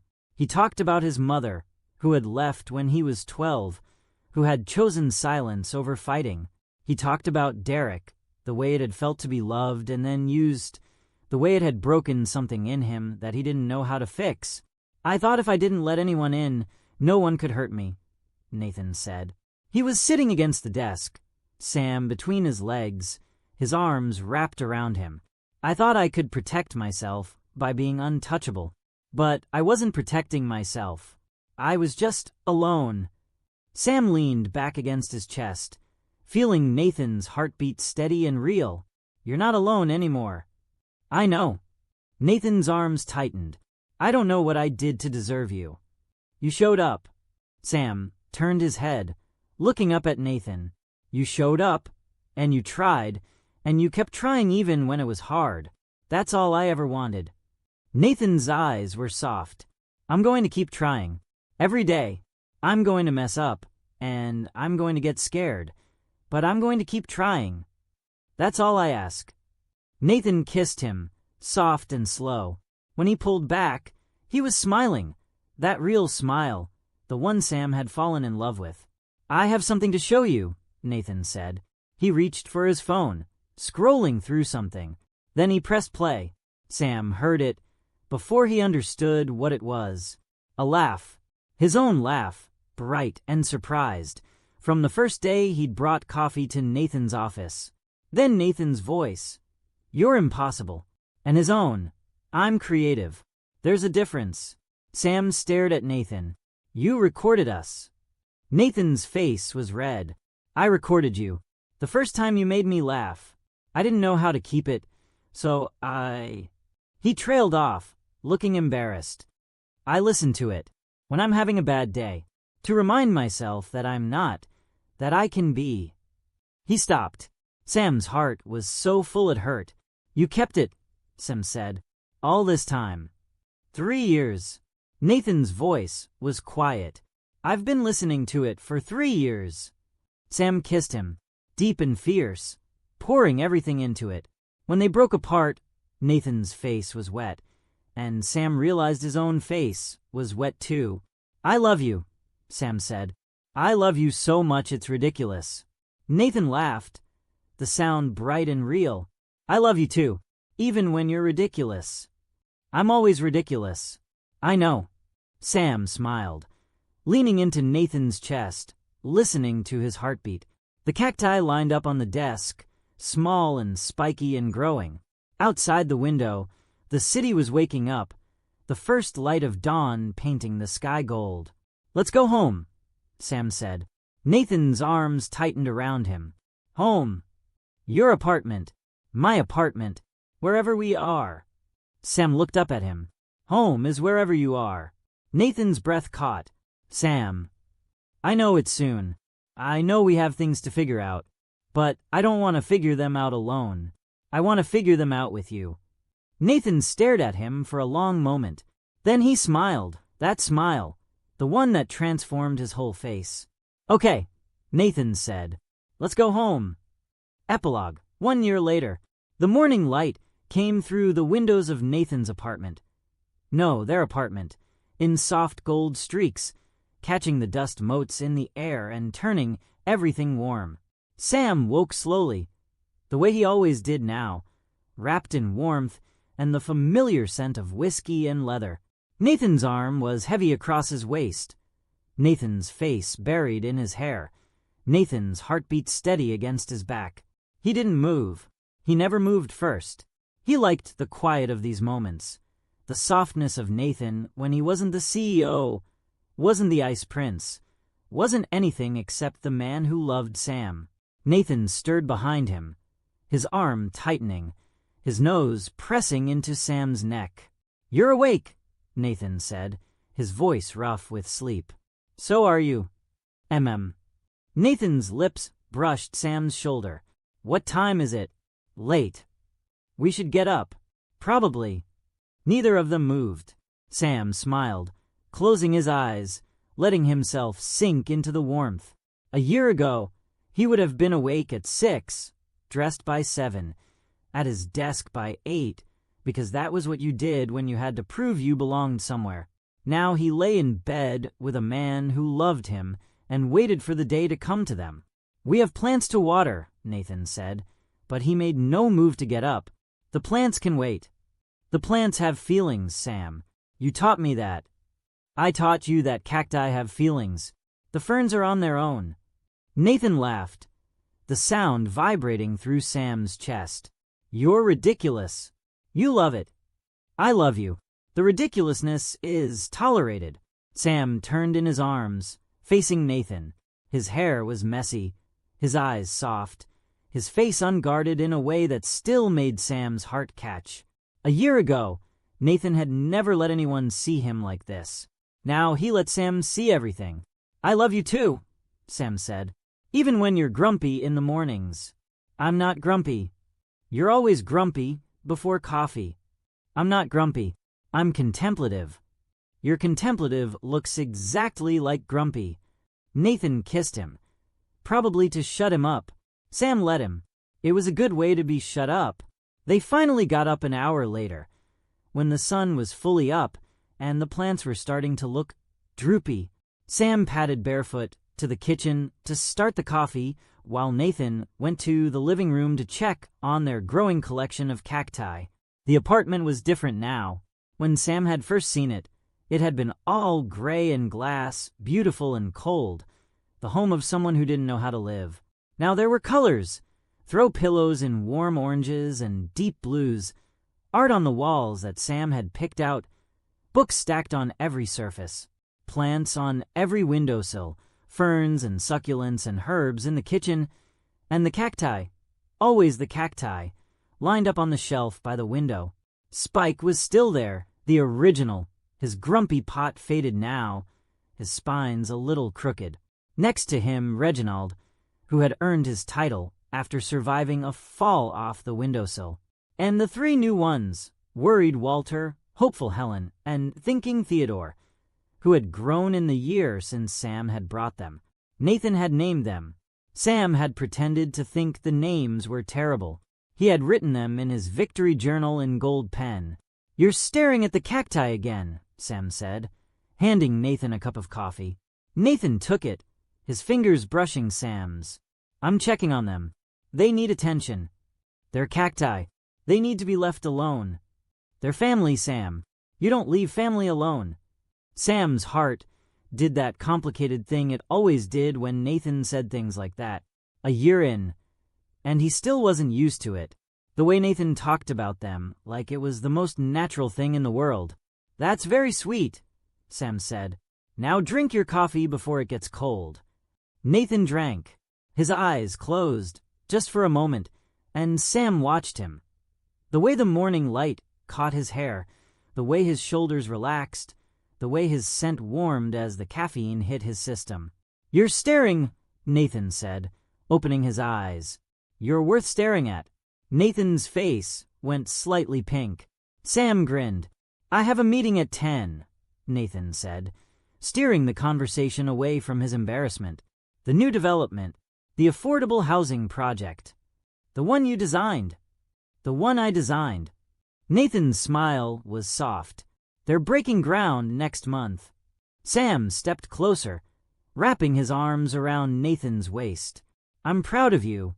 It's just a building." "It's not just a building. It's the first thing you designed that's actually for people. The first thing that's yours." Sam looked up at him. "It matters." Nathan's arms came around him, holding him close. "You matter. You matter more than any building." "Smooth." "I'm trying." They stood like that for a while, in the kitchen of their apartment, the coffee cooling on the counter, the morning light making everything soft. Sam could have stayed there forever. The doorbell rang at 11. Sam was in the living room, reading, Nathan in the shower. He marked his page. A novel Lily had recommended, something about Omega spies that was actually pretty good, and went to answer the door. Victoria was standing there, dressed in her usual sharp business attire, holding a bottle of champagne. "It's 10 in the morning," Sam said. "It's 11, and it's always champagne o'clock when I'm celebrating." Victoria pushed past him into the apartment. "Where's Nathan?" "Shower." "Good. I need to talk to you first." Victoria set the champagne on the counter and turned to face him. "How is he?" Sam leaned against the doorframe. "He's good. The project is moving forward. He's sleeping better. He smiled yesterday without realizing it." Victoria's expression softened. "You're good for him." "I'm trying." "You're succeeding." Victoria's eyes moved around the apartment, taking in the changes. "This place looks different. It looks like people live here." "People do live here." "People live here," Victoria agreed. "Nathan used to live here. There's a difference." Sam thought about the apartment when he'd first seen it. The gray walls, the empty spaces, the sense that someone was waiting for something to happen, for something to fill the silence. "Yeah," he said, "there is." Nathan emerged from the bedroom a few minutes later, his hair still damp, wearing a soft sweater that Sam had bought him. He looked at Victoria, then at the champagne, then at Sam. "What's happening?" Nathan asked. "Celebration," Victoria said. "The project got final approval. The city council signed off yesterday." Nathan's face went through something complicated. Surprise, then disbelief, then a smile so bright it made Sam's breath catch. "It's approved," Nathan said. "The whole project?" "The whole project. All 12 units, the community garden, the commercial space. Everything." Victoria's voice was warm. "You did it." Nathan stood in the middle of the living room, looking like he didn't know what to do with himself. Sam walked over, took his hand. "You did it," Sam said. "We did it." Nathan's hand tightened around his. "I couldn't have without you." "You could have. You just needed to remember that you wanted to." Sam smiled. "Now open the champagne. It's 10 in the morning, and I want to celebrate." The afternoon passed in a blur of champagne and laughter. Victoria left around 2, promising to come back for dinner, and Sam found himself alone with Nathan on the couch, the afternoon light streaming through the windows, the plants casting shadows on the walls. Nathan was quiet, his arm around Sam's shoulders, his fingers tracing patterns on Sam's arm. "What are you thinking?" Sam asked. "About my father." Nathan's voice was soft. "He called yesterday. He wants to meet you." Sam turned to look at him. Nathan's expression was complicated. Fear, hope, old hurt. "What did you say?" "I said I'd think about it." Nathan's jaw tightened. He's not the same. After I took over the company, He stepped back. He's been seeing someone. A therapist, I think. He said he wanted to apologize. For everything. Sam took his hand. Do you want to see him? Nathan was quiet for a long time. I don't know. Part of me wants to. Part of me wants to see if he's changed. But part of me is afraid that he hasn't. That he'll look at me and see the same disappointment he always saw. That he'll look at you and see someone who's not good enough. Sam squeezed his hand. Let him come. I've tamed you. I can handle your father. Nathan laughed, surprised. You tamed me. I tamed you. It's documented. I have a journal. A victory journal. It's a very important document. It has gold pen and everything. Nathan pulled him closer, wrapping both arms around him. I love you. I know. Sam settled against his chest, feeling Nathan's heartbeat steady and real. I love you too, you ridiculous ice prince. They sat like that for a while, the afternoon light fading to evening, the apartment quiet around them. Sam thought about the first time he'd walked into Nathan's office, the cold dismissal, the way he'd decided that this was a challenge he wanted to win. He hadn't known, then, what he was really fighting for. Sam, Nathan said, and his voice was soft. Can I ask you something? Anything. Why did you stay? After I pushed you away? After I told you to leave? Why did you come back? Sam was quiet for a moment. He thought about the victory journal, the gold pen, the first laugh, recorded and kept. Because you were worth staying for, Sam said. You always were. You just needed someone to show you. Nathan's arms tightened around him. Thank you for not giving up. I told you, I'm not leaving. I love you. Every day, even when I forget to say it. Sam smiled, closing his eyes, letting the warmth of Nathan's arms surround him. I know. I love you too, you ridiculous ice prince. Nathan laughed, and the sound filled the apartment, warm and real and home. And that's where we leave them. Nathan finally letting himself be loved, and Sam proving that sometimes the bravest thing you can do is show up with a cactus and refuse to leave. What I love most about this story is how it subverts the typical omega-alpha dynamic. Sam isn't waiting to be rescued, he's the one doing the rescuing, not through submission, but through sheer stubborn love and wit. Nathan's journey isn't about being tamed in the traditional sense. It's about unlearning the lies he's been told about his own worth. The cactus motif might seem silly on the surface, but it's actually the perfect metaphor. Something that looks prickly and unapproachable on the outside, but is actually resilient, adaptable, and capable of blooming in the harshest conditions. Sound familiar? Some moments I want to highlight. The first laugh, obviously, Nathan's horrified realization that Sam has cracked through years of ice in 3 days. The diner scene where Nathan admits he wants chocolate chip pancakes because sometimes the smallest admissions are the biggest breakthroughs. And Sam's grand gesture, which could have been a desperate plea but instead was a declaration of dignity. I'm not leaving until you tell me to my face that you feel nothing. That's not begging, that's the most powerful kind of love, the kind that refuses to let someone hide from themselves. I'd love to hear your thoughts. Do you think Nathan's father will accept Sam? What would you want to see in a sequel? And most importantly, are you Team Spike? If you enjoyed this story, don't forget to like, subscribe, and hit that notification bell. I post new BL romance stories every week with a focus on complex characters, emotional depth, and happily ever afters that feel earned. Let me know in the comments what tropes you want to see next. Enemies to lovers? Fake dating? Second chance romance? I'm always looking for inspiration. Until next time, remember, love isn't about being perfect. It's about choosing each other every day, even when it's scary, especially when it's scary.